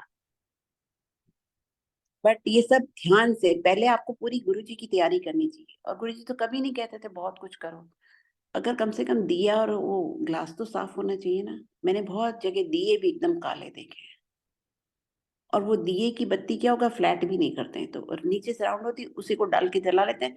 10 बार ही बत्ती तो घी में वापस गिर जाती हूँ, दिया बंद हो जाता है। हम वहम नहीं करते। अब मैं सबको बोलती हूँ, चलो मैं कहती हूँ कोई बात नहीं, गुरुजी आपको सिखा रहे हैं कि नीचे से बेस उसका फ्लैट कर दिया करो ताकि वो गिरे नहीं। छोटी छोटी बातों में पहले आप गुरुजी की तैयारी करो, उसके बाद संगत की तैयारी करो, तो गुरुजी खुश हो जाएंगे। वैसे भी संगत की करोगे नहीं, गुरुजी की करोगे तो भी गुरुजी खुश हो जाएंगे। पर ये अच्छी बात नहीं है कि हम गुरुजी के आगे काले बर्तन रखें, दिया भी साफ नहीं रखें। ये सब हमारे लिए, हम हमारी तरफ से अच्छी बात नहीं ना। हम किसी का भी, हमारे घर में कोई भी गेस्ट आता है, हम कितनी तैयारी करते हैं उनके वेलकम की। तो हमको गुरुजी की तैयारी तो करनी चाहिए।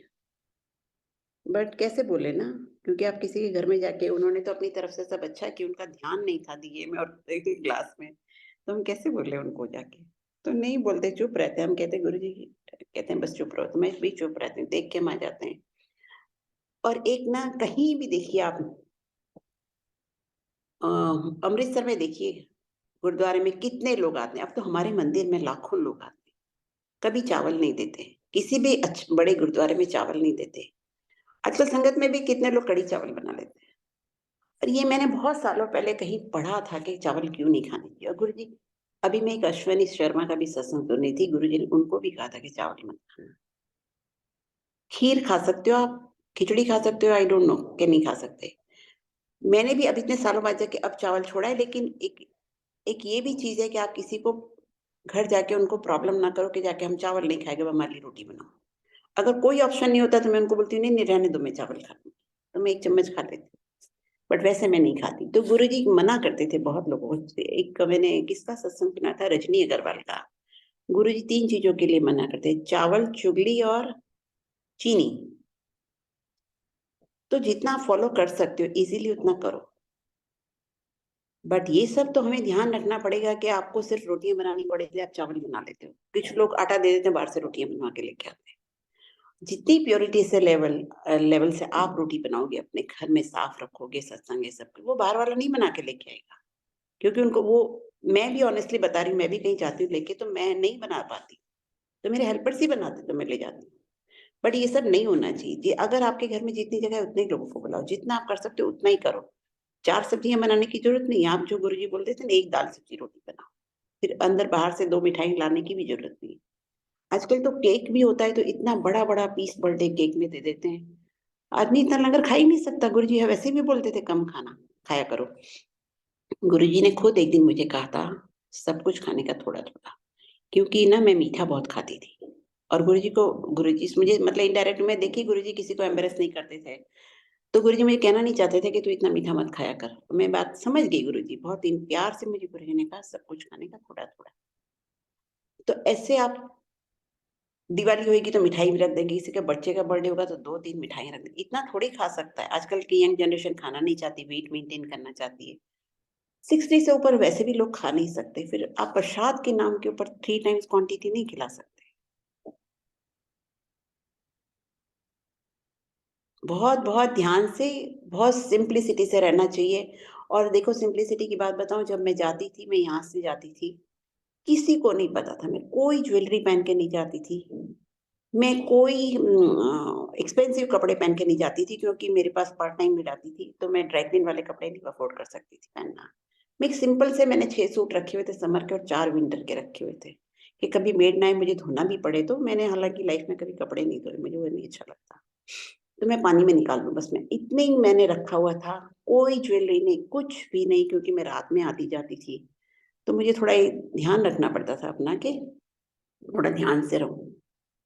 इतनी सिम्प्लिसिटी से आती थी कि किसी को पता भी नहीं था, पता भी नहीं चला। और एक बारी मुझे गुरुजी ने खुद कहा, जब गुरुजी फिज़िकल बॉडी छोड़ने वाले थे, उसके 6 महीने पहले एक दिन गुरुजी रात को बैठे हुए थे, तो गुरुजी ने मुझे कहा, कार्टियर का चश्मा खरीद, नवा मोबाइल खरीद और नवी गड्डी खरीद।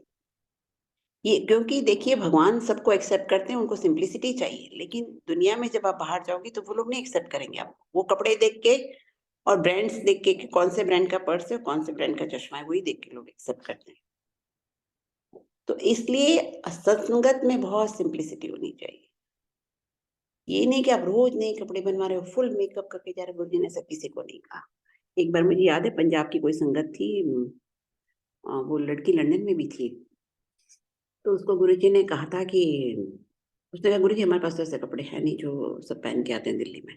तो गुरुजी ने कहा, कोई बात नहीं, जो कपड़े हैं उनको ढंग से प्रेस करके पहन के आया करो, धुले हुए कपड़े। तो यही सब हमको करना है। आपने हमारा दरबार देखा, लोग दरबार सामान सजाने में दिन लगा देंगे, पूरे 3, 4, 5 दिन। अरे भैया, उतने 3 रोज़ 1 घंटा बैठ के मंत्र जाप कर लिया करो। दरबार किसको दिखाने का है?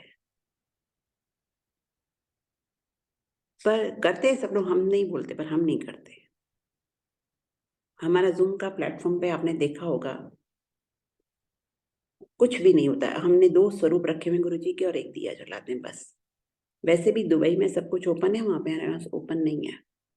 तो हम लोग कुछ भी नहीं करते, बहुत ही सिंपल, क्योंकि रोज़ हम करेंगे, बहुत ज़्यादा अगर हम सजा देंगे गुरुजी का रूम, तो हर रोज़ गुरुजी कहते थे, सफाई रखा करो, बहुत साफ रखा करो। गुरुजी को सिंप्लिसिटी और सफाई बहुत पसंद थी। तो हम कैसे रोज़ अपने अब now I will be 70 next year. मैं इस एज में रोज़ सारा सामान हटा के सब कुछ साफ नहीं करती। लोग छोटे-छोटे डेकोरेशन के पीस लगा देते हैं। वो धुलते भी नहीं, डस्ट चढ़ती रहती है। तो एक टेबल हो, आप एक गुरुजी का स्वरूप लगाओ और एक दिया लगाओ। इसके अलावा गुरुजी को कुछ नहीं चाहिए। भगवान की दया से अगर आपके पास पैसा है तो ठीक है, नहीं है तो दिया भी नहीं लगाओगे तो स्वरूप लगा के भी चलेगा। सिर्फ स्वरूप होगा तो भी चलेगा। और गुरुजी ने एक दिन मुझे कहा था ना, मैं तो तेरे दिल में हूँ, मुझे कहा था गुरुजी ने बात। मैं एक दिन गुरुजी की चरण सेवा कर रही थी, तो किसी अंकल ने लाके ना, सिंगला अंकल ने, उनके हाथ में फ़ोटोग्राफ्स दे दी बहुत सारे। गुरुजी के फ़ोटोग्राफ्स थे जिसमें गुरुजी ने एक डायमंड पहना हुआ था। तो धीरे-धीरे फ़ोटो खत्म हो रहे थे और मैं गुरुजी की चरण सेवा कर रही थी, बार-बार नज़र उठा के देख रही थी, तो गुरुजी डिस्ट्रीब्यूट कर रहे थे रैंडमली सबको बुला के, तो मुझे तो गुरुजी ने एक भी फ़ोटो नहीं दी। तो मैंने सोचा, और 2 साल हो गए थे मुझे गए। मैंने सोचा मेरे पास तो फ़ोटो है नहीं यार, लगता है आज भी नहीं मिलने वाली। बड़ी धीरे से मैं सोच आई, तो गुरुजी कहते हैं, अ, मैंने गुरुजी को कहा, गुरुजी मुझे भी फ़ोटो चाहिए। तो गुरुजी ने कहा, तू क्या करेगी फ़ोटो का? मैं तो तेरे दिल में रहता हूँ। तो अगर आप अंदर देखोगे तो गुरुजी अंदर ही हैं आपके। हम किस एज तक मंदिर जा सकते हैं? 2-4 साल और 5 साल और ज़्यादा से ज़्यादा 80 तक। इतनी लंबी, इतना रश होता है सब कुछ, हम जा ही नहीं सकते। तो हमें घर में ही बैठ के प्रे करना है। घर में आप एक स्टेज के बाद ऐसा नौकर को नहीं परेशान कर सकते, ये करो, पानी लाओ, दूध लाओ, चाय लाओ, गुरुजी के लिए भोग लगाओ। आपने तो कुछ नहीं किया, भोग तो उन्होंने लगाया, उनको आशीर्वाद मिलेगा। एक नहीं भी भगवान ने पैसा दिया, एक पिलो कवर डालो और एक गुरुजी का स्वरूप लगाओ और एक टेबल पे बैठ जाओ। कुछ नहीं चाहिए गुरुजी को। टू जब 2007 में गुरुजी ने शरीर छोड़ा, तब कृष्णा दीदी मेरे घर आई थी एक बार। वो मंदिर में बैठी हुई थी, जनरल मल्होत्रा की वाइफ भी बैठी हुई थी, तो वो मुझे जानती थी। तो जनरल मल्होत्रा की वाइफ ने मुझे इंट्रोड्यूस कराया कि ये कृष्णा दीदी है, गुरुजी की बहन है। तो मैंने कहा, दीदी आप घर आना। तो फिर वो आई थी नेक्स्ट डे मेरे घर, और फिर उन्होंने बोला, तो मैंने कहा, मैं तो पहले भी मैं भोग नहीं लगाती थी यहाँ। तो मैं गई हूँ 2001 में गुरुजी के पास, 7 तक मैं भोग नहीं लगाती थी गुरुजी को। स्वरूप था मेरे पास, दिया जलाती थी बस मैं। तो कृष्णा बहन जी ने बोला कि आप ना दूध का भोग लगाया करो गुरुजी को। मैंने कहा ठीक है, शुरू कर दूँगी। तो 2008 से मैंने, जिस दिन कृष्णा बहन जी मेरे घर से गईं, उस दिन से मैंने रोज़ दूध का भोग लगाना शुरू किया।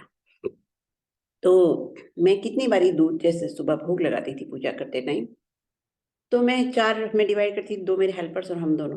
कितने शाम तक कितनी बारी दूध, मेरे हेल्पर्स भी नहीं पीते थे। हाँ मैडम पी लेंगे, हाँ मैडम पी लें, और दूध खराब हो जाता था। तो मैं उनको बहुत बार कहती थी कि मैं तुम्हें देना बंद कर दूँगी प्रसाद, लेकिन हमारी कॉन्शियस नहीं अलाउ करती क्योंकि वो हमारे फैमिली मेंबर की तरह हैं, गुरुजी की सेवा करते हैं और हम उन्हीं को प्रसाद नहीं दें। फिर भी वो लोग नहीं पीते थे। कितनी बारी अंकल पहले अगर ऑफ़िस निकल गए, तो उनका दूध भी ड्रेसिंग टेबल पे रखा रहता था, शाम तक खराब हो जाता। एसी में भी खराब हो जाता था, क्योंकि गर्मी वहाँ बहुत होती है। तो देखिए मुझे हमेशा लगता था क्या करूँ, बंद कर दूँ, क्या करूँ, बंद कर दूँ? फिर 2019 में जब बीमार हुई, तो मेरी पूरी, क्योंकि गुरु डॉक्टर्स ने जवाब दे दिया था, मेरे आईसीयू के बाहर रेड स्टिकर लगा हुआ था, मतलब patient will die any moment. तो मेरी तीनों बहनें आई थी, मेरे ब्रदर इन लॉ आए थे, बहुत लोग आए थे मेरे घर में वहाँ पे। अब वो उनका खाना बनाए, गुरुजी को भोग लगाएँ। वो सब चले गए, उसके बाद मेरी फिज़ियोथेरेपिस्ट आती थी और मैं 6 महीने तक तो मैं अपने आप चल भी नहीं सकती, सपोर्ट से चलती थी। तो मैं कैसे नौकरों को बोलूँ कि हमारा ऊपर-नीचे का घर है, कि ऊपर गुरुजी के कमरे में दूध लेके जाओ, भोग लगाओ और फिर सबको डिस्ट्रीब्यूट करो। वो घर की सफाई करें, खाना बनाएँ। ऐसा भोग लगाने का कोई फ़ायदा नहीं है। गुरुजी फिज़िकल फ़ॉर्म में जब थे, नहीं खाना खाते थे। गुरुजी ने खुद मुझे एक दिन बोला था कि 10 साल तक मैंने इस जन्म में पानी भी नहीं पिया, जब वो तपस्या कर रहे थे। ये बात गुरुजी ने मुझे डायरेक्टली मुझे कही थी। तो हम भोग लगा के क्या करते हैं, गुरुजी थोड़ी पीते हैं, तो हम ही पी जाते हैं ना। बेस्ट वे कि आप जो भी खाते-पीते हो, कहीं अपने घर में भी चाय पीते हो, गुरुजी का मंत्र जाप करते हुए खाओ या गुरुजी के सामने बैठ के पी लो। कि मैं कितनी बारी पीती थी, मैं कहती थी, "गुरुजी आप तो पियोगे नहीं क्योंकि आप तो भगवान हो, मैं तो इंसान हूँ, मुझे तो पीना ही पड़ेगा, खाना ही पड़ेगा।" और मैं गुरुजी के सामने बैठ के खाती थी, सच बता रही हूँ। ऐसे अब भोग लगा वहाँ रखूँगी तब तक मेरी चाय ठंडी हो जाएगी, गुरुजी ठंडी चाय क्या हम कैसे पिएँ? गुरुजी भी बहुत प्रैक्टिकल थे। तो मैंने 2019 के बाद से आज तक कभी भोग नहीं लगाया। सिर्फ़ हम सत्संग में भोग लगाते हैं और क्योंकि बिकॉज़ हम मंडे सत्संग करते हैं, मंडे शाम को जो बचता है वो हमारे हेल्पर्स खा लेते हैं ट्यूसडे को। हम मोस्टली हम लोग बहुत बाहर भी जाते हैं, तो उनके वो फ्री हो जाते हैं। थर्सडे के बाद फ्राइडे यहाँ पे वीकेंड होता है तो थर्सडे लंगर बनाते हैं, फ्राइडे उसी में खाते हैं, वो नहीं बनाते फिर उनको लगता है इतना काम कर दिया बहुत है, वो अपने लिए बना के रख ले। हम उनको कैसे बोलें कि चलो भई अब गुरुजी का शाम का चाय का टाइम हो गया, उनको भोग लगाना है। नेक्स्ट डे मैं बोलूँ कि चलो खाना रखा ही तुम खा लो, अब गुरुजी के लिए भोग लगाओ। ऐसे नौकरों को परेशान करके कोई आशीर्वाद नहीं मिलता। हमने सबके लिए दे रखा हुआ है। मैं उनको कभी नहीं बोलती, मेरे में इतना स्टैमिना नहीं है और मतलब 19 से ही छूट गया था ये सब, जब बीमारी के बाद छूट गया, जब मैं 6 महीने 1 साल तक मेरी रिकवरी में टाइम लगा, हमने तभी से छोड़ दिया। जितना भी आपको फैमिली लाइफ में 5, 10, 15 मिनट मिलते हैं, आप सिर्फ़ और सिर्फ़ गुरुजी के स्वरूप के सामने बैठ के मंत्र जाप करो। इससे ज़्यादा गुरुजी को कुछ भी नहीं चाहिए, कुछ भी नहीं चाहिए इससे ज़्यादा गुरुजी को। जितने मर्ज़ी भोग लगा लो, मैं बता रही हूँ, जितने मर्ज़ी सत्संग कर लो, जितना बार आप मंदिर चले जाओ, अगर आपका ध्यान गुरुजी में नहीं है, तो सब कुछ ज़ीरो है। ये सब रिचुअल्स हैं। गुरुजी के पास जाने से पहले मैं बहुत रिचुअलिस्टिक पूजा करती थी और एक बारी मुझे गुरुजी ने अंकल ने बोला कि तुम गीता पे कुछ बोलना था, आप प्रिपेयर करो और बोलो। मैंने कहा मैं गुरुजी से पूछूँगी। वो गुरुजी की दी हुई अकल होएगी, मेरे में तो इतनी अकल है नहीं। तो मैंने गुरुजी के पास अंकल कहने लगे तुम एक गीता का पाठ के लिए भी गुरुजी से पूछोगी? मैंने कहा हाँ, पूछूँगी। मैंने कहा मैं तभी करूँगी। मैं गुरुजी के पास गई 1 महीने बाद ही, तो मैंने कहा गुरुजी मैं गीता पढ़ूँ? तो गुरुजी ने कहा नहीं। मैंने कहा गुरुजी मैं रामायण पढ़ूँ? तो उन्होंने कहा नहीं। तो उनका शिव पुराण पढ़ा कर। और देखिए अ, जो कृष्ण भगवान को बिलीव करते हैं, वो गीता पढ़ते हैं। जो रामायण विष्णु भगवान के फॉलोअर करते हैं, राम जी को जो फॉलो करते हैं वो रामायण पढ़ते हैं। हम शिव जी के चरणों में पहुँच गए, अपने फाइनल डेस्टिनेशन पे हैं। हमको लेफ्ट, राइट, आगे, पीछे कहीं नहीं देखना चाहिए। अगर हमको गुरु जी का आशीर्वाद चाहिए तो। गुरु जी को पाना तो बहुत दूर की बात है। अगर हम इस पे जर्नी पे हमें प्रोग्रेस करना है, तो हमें लेफ्ट, राइट, आगे, पीछे कुछ नहीं देखना चाहिए। मैंने जब ये सब मुझे गुरुजी ने कहा तो मैं करती थी, मैं बिल्कुल उसके बाद, लेकिन ऐसा नहीं है, सब गुरुजी की फैमिली है, 33 करोड़ देवी-देवता गुरुजी की फैमिली है। पहले मैंने सब जगह जाना बंद कर दिया। ये अंकल ने मुझे एक दिन समझाया कि तुम चाहती हो कि संगत जुड़े गुरुजी के साथ, तो तुमको भी उनके फेथ जिसमें भी मानते हैं वहाँ जाना चाहिए। तुम ऐसे घर में बैठ जाओगी तो कोई तुम्हारे पास नहीं आएगा। तो मैंने जाना भी शुरू कर दिया।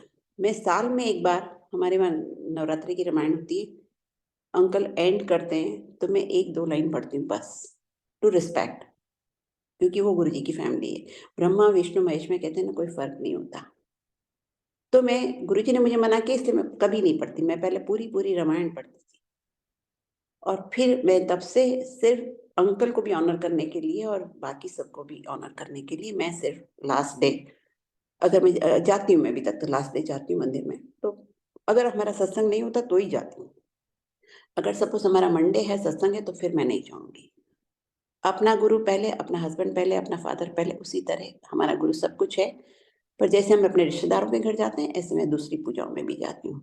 और यहाँ पे मैं एक छोटी-सी बात बताऊँ कि जब मैं 2019 में बीमार हुई थी, आज मैं सोच रही थी सत्संग सुनाऊँ या नहीं सुनाऊँ? तो आपने बात कही है तो मैं आपको बता देती हूँ 2019 में जब मैं बीमार हुई थी तो हमारी एक फ्रेंड है, जैन है।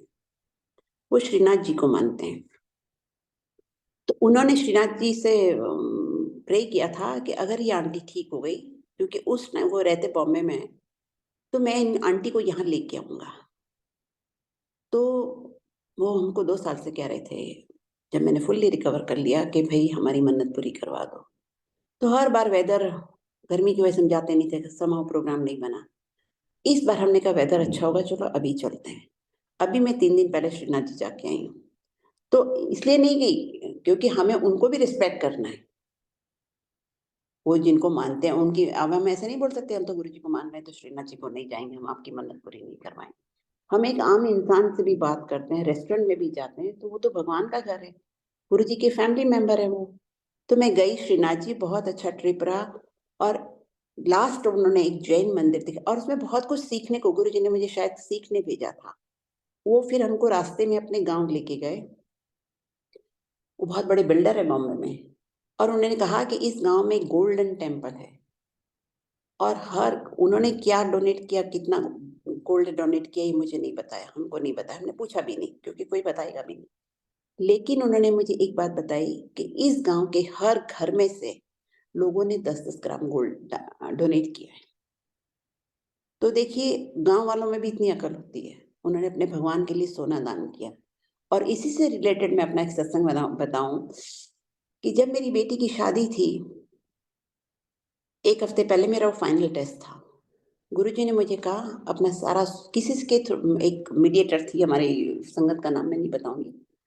उसके थ्रू मैसेज आया कि गुरुजी कह रहे हैं सारा गोल्ड लाके मुझे दे दो। और मेरे होश उड़ गए क्योंकि तब मैं समझती नहीं थी सारी बातें, मैं सत्संग सुनती नहीं थी। तो मैंने कहा ये अगले हफ्ते शादी है, गोल्ड लाके गुरुजी को दे दिया, लॉकर खाली निकला तो क्या होगा मेरा? तो पर लेकिन मेरी इंटेंशन ऐसी कि देखो सबसे ज़्यादा मैटर करता है इंटेंशन। मेरी इंटेंशन कभी ये नहीं थी कि मैं नहीं दूँगी। तो मैं घबरा गई कि जब लॉकर खाली निकला, सेट बन गए शादियों के तो मैं क्या बोलूँगी अपने सबको। तो मैंने गुरुजी को जाके कहा कि मैंने कहा देखिए ऐसा नहीं कि मैं चुप होके बैठ गई। मैंने गुरुजी से जाके कहा गुरुजी मैं अपने हाथ-पैर काट के दे सकती हूँ। And what I did not से वाज़ अनसेड वाज़ कि भई मैं गोल्ड सोना नहीं दे सकती आपको। वो मेरा फाइनल टेस्ट था। तो गुरुजी ने कहा मैं क्या करूँगा तेरे हाथ-पैर का?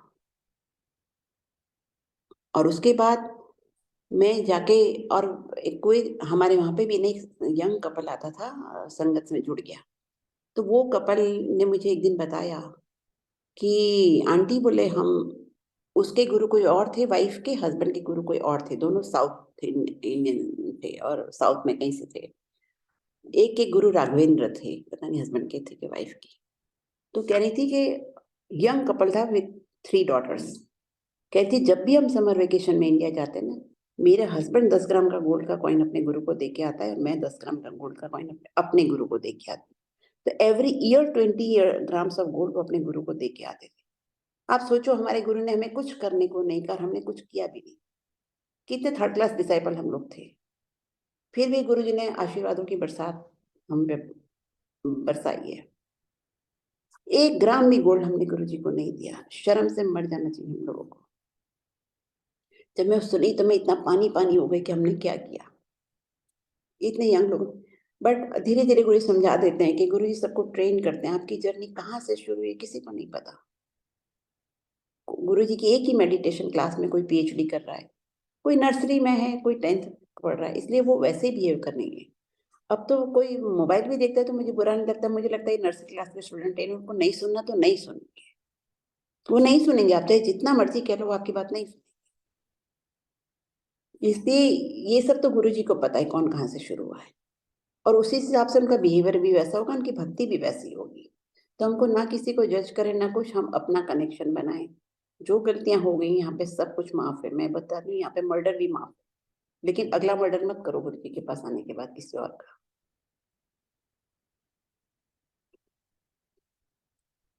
अगर आपको वो काम वहीं पे बंद कर देना पड़ेगा। मैंने ये भी देखा सालों-साल लोगों में चेंज नहीं आता, क्योंकि जब तक आप चेंज होना नहीं चाहोगे, कुछ तो आपको गुरुजी के लिए करना पड़ेगा, फुल एफर्ट करनी पड़ेगी। जब तक आप चेंज ना नहीं होना चाहोगे तब तक आप नहीं हो। आपसे नहीं हो रही कोई चीज़ तो आप गुरुजी को रोज़ प्रे करो, गुरुजी मुझसे नहीं हो रहा, आप कर दो। तो कर देंगे गुरुजी, फिर कर देंगे गुरुजी। गुरुजी ने मुझे एक बारी कहा था, मेरी बेटी की शादी से हफ्ता पहले कहा था, गुस्सा मत करना। नहीं सॉरी, नहीं वो क्या हुआ था, मैं अहमदाबाद जा रही थी, तो मैं अपनी मायके जा रही थी 2 दिन के लिए। तो गुरुजी ने मुझसे कहा, "तू जाके वहाँ क्या करेगी? उनको बुला यहाँ पे, तेरे घर में शादी है।" कुछ हुआ तो मैंने नेक्स्ट डे जाके गुरुजी को कहा, "गुरुजी नहीं, मुझे ही जाना पड़ेगा।" तो गुरुजी कुछ नहीं बोले, जब आप गुरुजी की बात नहीं सुनोगे तो गुरुजी नहीं बोलेंगे, उसके बाद नहीं बोलते गुरुजी। तो गुरुजी कुछ नहीं बोले और मैं चली गई, सुबह की फ्लाइट से गई, नेक्स्ट डे आ गई। तो जब मैं पहुँची वहाँ पे सुबह, हाँ, मैं 2 दिन के लिए गई थी, तो नेक्स्ट डे सुबह-सुबह 6 बजे मेरे घर में 3 साधु आए। 3 साधु जैसे ही घर में आए, हमारे वरांडा में 2 चेयर पड़ी होती है, तो 2 साधु 2 चेयर पे बैठ गए और एक साधु खड़े रहे। जो खड़े रहे वो गुरुजी थे। पूरा गुरुजी का ही स्ट्रक्चर था। और जब आपके घर में कोई आता है, दरवाज़ा मैंने ही खोला था, तो क्या होता है कि आने वाला इंसान आपके सामने होगा। कैसे मैं गुरुजी के पीछे पहुँच गई, पूरा टाइम मैं गुरुजी के लेफ्ट शोल्डर के पीछे खड़ी थी, जब मैंने रियलाइज़ किया कि मैं कैसे गुरुजी के लेफ्ट शोल्डर के पीछे चली गई, कि मैं पीछे कैसे हो गई? जब कोई बाहर वाला आता है, आप उसके सामने होते हो। ये सब मेरी बातें समझ में नहीं आई बहुत दिनों तक। मैं गुरुजी की जाने के बाद दिन-रात सोचती रहती थी क्या हुआ? क्योंकि बहुत बड़ा शौक था कि गुरुजी चले गए हमारे लिए।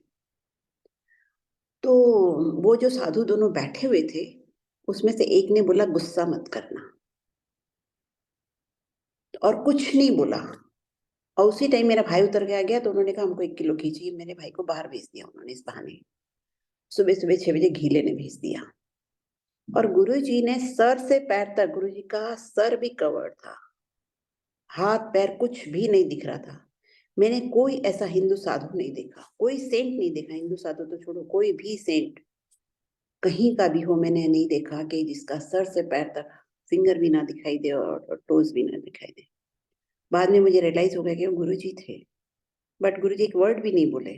और कैसे वो चले गए, मैंने उनको जाते हुए भी नहीं देखा। और उसके बाद से मेरे कानों में हमेशा बजता रहता था कि गुस्सा मत करना, क्योंकि मेरा गुस्सा बहुत तेज़ था। जैसे मैंने शुरू में बताया ना कि गुस्से से आपकी कोई स्पिरिचुअल प्रोग्रेस हो ही नहीं सकती। गुस्सा भी है तो आप सब ज़ीरो ही हो, जब तक आप में गुस्सा है। तो मैं रोज़ गुरु जब मुझे गुस्सा आता था, मैं गुरुजी को प्रे करती थी, गुरुजी अब तो आ गया, अब नहीं होता गुरुजी, मुझसे गुस्सा कंट्रोल नहीं होता। बट धीरे-धीरे मतलब इतना हो गया कि मैं एकदम साइलेंट रहती थी, बिल्कुल बोलती नहीं थी किसी से, जैसे मैं किसी को जानती ही नहीं। मैं ऐसे वर्बल फाइट किसी से नहीं करती थी। बट फिर 2019 में जो हुआ उससे मेरा गुस्सा एकदम नहीं आता, कभी नहीं आता। उस दिन के बाद से आज तक मेरे को कभी गुस्सा नहीं आता। क्योंकि गुरुजी ने मुझे मेरी पूरी ट्रेनिंग की थी, मैं 19 में हॉस्पिटल में ड्रीम दर्शन दे दे के, कि हर इंसान एक इंडिविजुअल है, उसकी जर्नी अलग है, उसका स्पिरिचुअल लेवल अलग है। कौन कहाँ से शुरू होता है। आपको किसी की बात का बुरा मानने की ज़रूरत नहीं, क्योंकि सामने वाला अपने लेवल से बात करेगा।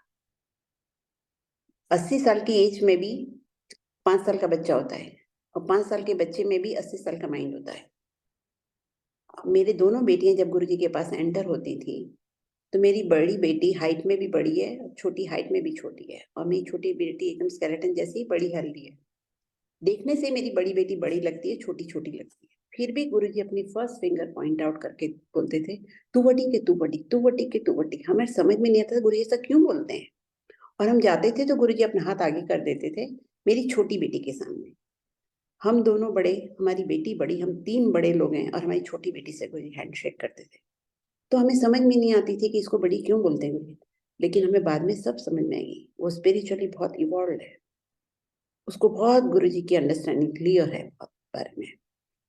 उसने एक दिन मुझे कहा था, बहुत बिगनिंग में कहा था कि you have to purify your tongue also. ये नहीं है कि आप गुरुजी के भगत और अनाप शनाप कुछ भी बोल रहे हो। आपका वॉल्यूम भी कंट्रोल होना चाहिए कि ये नहीं कि आप नौकर पे चिल्ला रहे हो। हर इंसान को गुरुजी की, सब में गुरु को देखो। वो क्या है, गुरु मध्य स्थितो विश्व में, ऐसा कुछ है श्लोक। विश्व मध्य स्थितो गुरु, मतलब सूर्य संसार में गुरु को देखो, या गुरु को सारा संसार गुरु में देखो। दोनों तरह से है कि जब आप गुरु के पास बैठे हो तो सब यही है और कुछ है ही नहीं दुनिया में, और ये फैक्ट भी है। लेकिन हम संसार छोड़ के तो एक कमरे में बंद होके नहीं बैठ सकते ना, हमें संसार में सबसे इंटरेक्ट करना है। तो हर इंसान के अंदर भगवान है।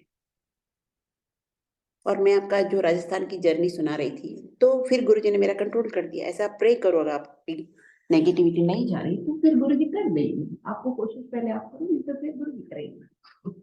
गुरुजी हमेशा हेल्प करते हैं। तो लास्ट में वो जैन थे, तो हमको एक जैन मंदिर लेके गए, और वहां पे ना लाइट नहीं थी। बहुत बड़ा आलीशान मंदिर था, और वहां पे कुछ दिए जल रहे थे। और मंदिर में हजारों लोग आते हैं, जैसे हमारे मंदिर है ना उसमें, पर रात में नहीं आते क्योंकि वहां पे लाइट नहीं, और रिमोट जगह पे था, जंगल जैसी जगह में था। तो हमको लेके गए कि हमारा जैन जैन मंदिर है। और संगत जी, जैसे ही हमने सीढ़ियां चढ़नी शुरू की, उनकी आरती शुरू हो गई। मुझे ऐसा लग रहा था कि पता नहीं गुरु जी करवा रहे हैं सब कुछ। जहाँ हजारों लोग दिन में आते हैं, उनको आरती नहीं मिली। वो आरती हमने पूरे खड़े होके देखी। कोई गा नहीं रहा था, कोई वीडियो वीडियो कुछ नहीं चल रहा था, सिर्फ आरती के हाथों से घुमा रहे थे। दो लेफ्ट एंड राइट बड़े बड़े ह्यूज घंटे लगे हुए थे, वो बजा रहे थे। इतनी स्ट्रांग वाइब्रेशंस थी उस मंदिर में कि मुझे लग रहा था कि गुरुजी ने मुझे यहाँ भेजा है। तो बहुत कुछ सिखाने के लिए गुरुजी करते हैं, हर जगह हम जाते हैं। तो वो ट्रिप हमारा कंप्लीट हुआ, और बहुत कुछ सीखा मैंने उससे। वो तो जो मैंने सुना ना कि हर गांव में, हर घर से सबने 10-10 ग्राम गोल्ड दिया। हमारे गुरु ने क्या किसी से मांगा नहीं, जिनसे मांगा भी कि भई ये दे सकते हैं, वो तो संगत के कल्याण के लिए मांगते थे। इधर से लिए उधर दे दिया, वो भी नहीं देते थे। तो गुरुजी खुद कितने दुखी थे। गुरुजी मुझे शरीर छोड़ने से 6 महीने पहले एक दिन मुझे कह रहे थे, क्या कह रहे थे, मैं जोर बाग में जगह देख रहा हूँ। कितनों का कहा मुझे नहीं पता, पर मुझे वो, हमें जब मैं जाते थे तो मुझसे कहते थे, ये जगह छोटी पड़ती है ना, मैं जोर बाग में जगह देख रहा हूँ। लेकिन मैं क्या बोलूँ कि कहाँ देखूं, मुझे तो दिल्ली का इतना पता ही नहीं था, मैं गुरु जी के पास ही जाती। तो मैं सुन के चुप हो जाती थी। गुरु जी के जाने के 10 साल बाद मैंने किसी को बात सुनाई, तो उन्होंने कहा, गुरु जी चाहते थे कि आप जगह लेके दे दो जोर बाग में। कोई बात हम गुरु जी की सोचते नहीं थे बस।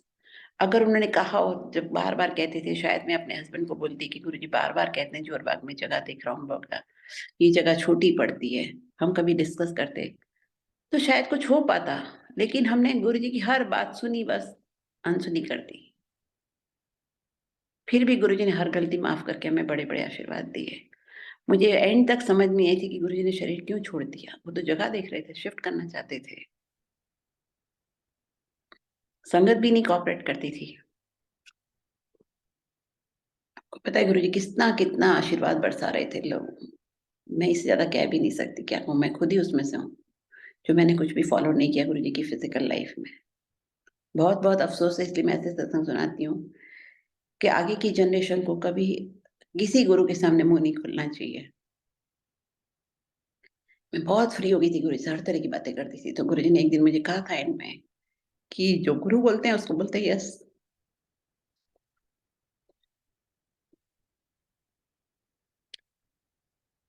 और उन्होंने कहा टेलीपैथी। तो मैं तो समझी नहीं, मैं सोची क्या बोल रहे हैं।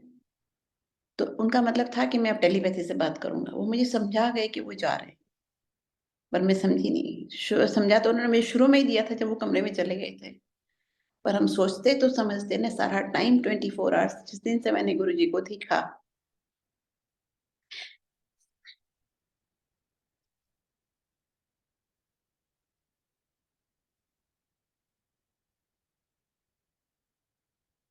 एक मिनट करती हूँ मैं।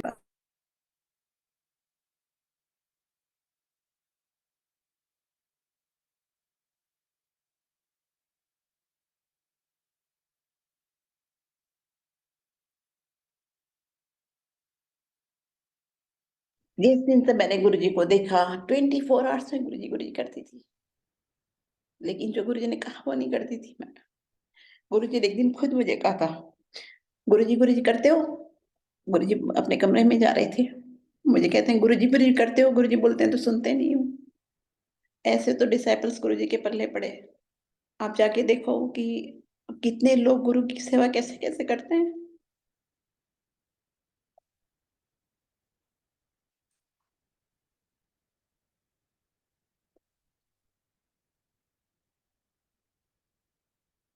किसी भी गुरु की एनर्जी नहीं वेस्ट करानी चाहिए जैसे हमने वेस्ट कराई।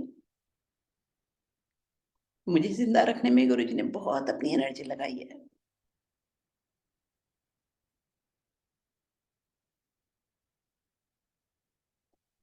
बीमार होने से पहले गुरुजी ने मुझे एक ड्रीम दिखाया था कि मैं एक स्ट्रेचर पे लेटी हुई हूँ और left and right 2 rectangular boxes हैं, जिसमें पूरी बॉडी आज अपनी 5 फीट लंबा था और दोनों साइड पे लेफ्ट एंड राइट साइड में, और उसमें रफ पेपर्स भरे हुए हैं। मैं ड्रीम देख के भूल गई। जब मैं बीमार हो गई ना उसके बाद मुझे गुरुजी सब समझाना शुरू कर दिया। तो बाद में मुझे गुरुजी ने रियलाइज़ कराया कि सब कचरा इकट्ठा किया हुआ है। सब रफ पेपर्स, लाइफ आधे-आधे बॉक्सेस खाली थे और आधे रफ पेपर से भरे हुए थे। तो गुरुजी सब समझा रहे थे, अगर आप बात समझ के समझने की कोशिश नहीं करोगे, तो गुरुजी फिर एक टाइम पे समझा देंगे, आपको अच्छी तरह समझाएँगे। फ़कीर में लिखा हुआ है ना, path is merciless, God is all merciful but path is merciless. और बीमार होने से पहले एक मैंने और ड्रीम में बहुत देखती थी, 2-3 बारी देखा था कि मैं ज़मीन पे बैठी हुई हूँ और ज़मीन पे सॉलिटेयर्स पड़े हुए हैं और एक-एक सॉलिटेयर उठा के मैं अपने हाथ में इकट्ठा कर रही हूँ। तो गुरुजी मुझे समझा रहे थे कि पत्थर इकट्ठे कर रहे हो, जो किसी काम में नहीं आने वाले। दुनिया का कोई अवार्ड, कोई ज्वेलरी कुछ भी काम में नहीं आता, ना इस लाइफ में और ना लाइफ आफ्टर डेथ में। सिर्फ़ आप कैसे इंसान हो, आपका प्योरिटी लेवल क्या है, आपने दूसरों के लिए क्या किया है, बस वही समझ में आता है। जितना जितना भगवान पैसा दे देता है ना, उतना हम मिसयूज़ करते हैं उसका। और ये गुरुजी सबसे एक्सपेक्ट तो करते थे कि हम अच्छे इंसान बनें। अब कौन कितना बनाए ये तो गुरुजी को पता है, उस इंसान को पता। बट हाँ, अगर हमें कुछ भी नहीं करना आता तो बस हम इतना करें कि पाठ करें, गुरुजी हमें अच्छा इंसान बना देंगे। जैसा गुरुजी चाहते थे वैसा बना देंगे हमको, अपनी शरण में रखेंगे।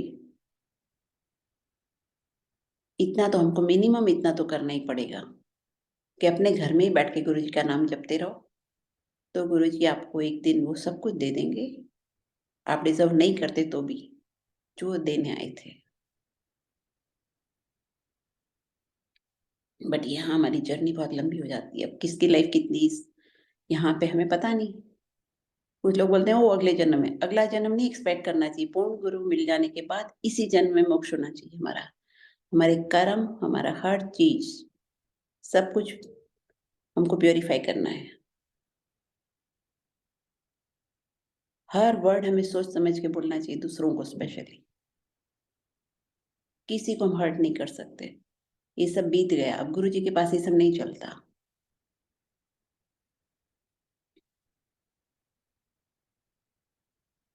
सब कर्म माफ़ है यहाँ पे, सब कुछ माफ़ है। बट अब गुरुजी की भक्ति करें हम, तो गुरुजी सब कुछ दे देंगे हमको। बट हमें इतनी एफर्ट करनी चाहिए कि हम अपना कल्याण इसी जन्म में करवा लें। अगले जन्म में हमें क्या पता कि गुरुजी हैं, हमारे साथ हैं या नहीं। एंजल्स तो हर जन्म में साथ होते हैं। हमें थोड़ी पता था गुरुजी के मिलने से पहले कि एंजल्स हमारे साथ हैं।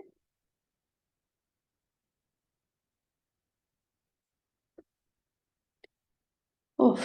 जय गुरुजी अंकल, कुछ ज़्यादा हो गया आज। धन धन गुरुजी महाराज, बहुत ही सुंदर तरीके से आपने अपना सत्संग सुनाया गौरी आंटी। और गुरु संगत की आंखें खोलने वाला ये सत्संग है, क्योंकि संगत को चाहिए कि जो मूल संदेश हैं इस सत्संग में उनको अपनाएं, उनको मनन करें, और जो गुरु जी के गुरु जी को पाने का जो सही रास्ता है, उसकी तरफ अग्रसर हों। नई संगत में काफ़ी मिसअंडरस्टैंडिंग्स हैं और पुरानी संगत का, ओल्ड संगत का, गुरुजी के समय की संगत का हम सब तहे दिल से धन्यवाद करते हैं कि आपके सत्संगों से हमें आँखें खुलती हैं, हमें आगे बढ़ने की प्रेरणा मिलती है और जो गुमराह, जो गलतियाँ जो सत्संग में या आगे-पीछे जो हम लोग गलतियाँ करते हैं, वो एक-एक करके उसको सुधारने का हमें समय मिलता है, मौका मिलता है। बहुत ही प्यारा सत्संग, गुरुजी महाराज की तरफ से आपको आशीर्वाद, गुरु परिवार से प्रार्थना है कि सत्संग का जो मेन संदेश है उसको हम समझें, गुरुजी की बातों को मानें। सिर्फ़ जय गुरुजी कहने से हम लोग उनकी बातें नहीं मान रहे हैं, जो हमें करना है उसकी तरफ हम अग्रसर हों।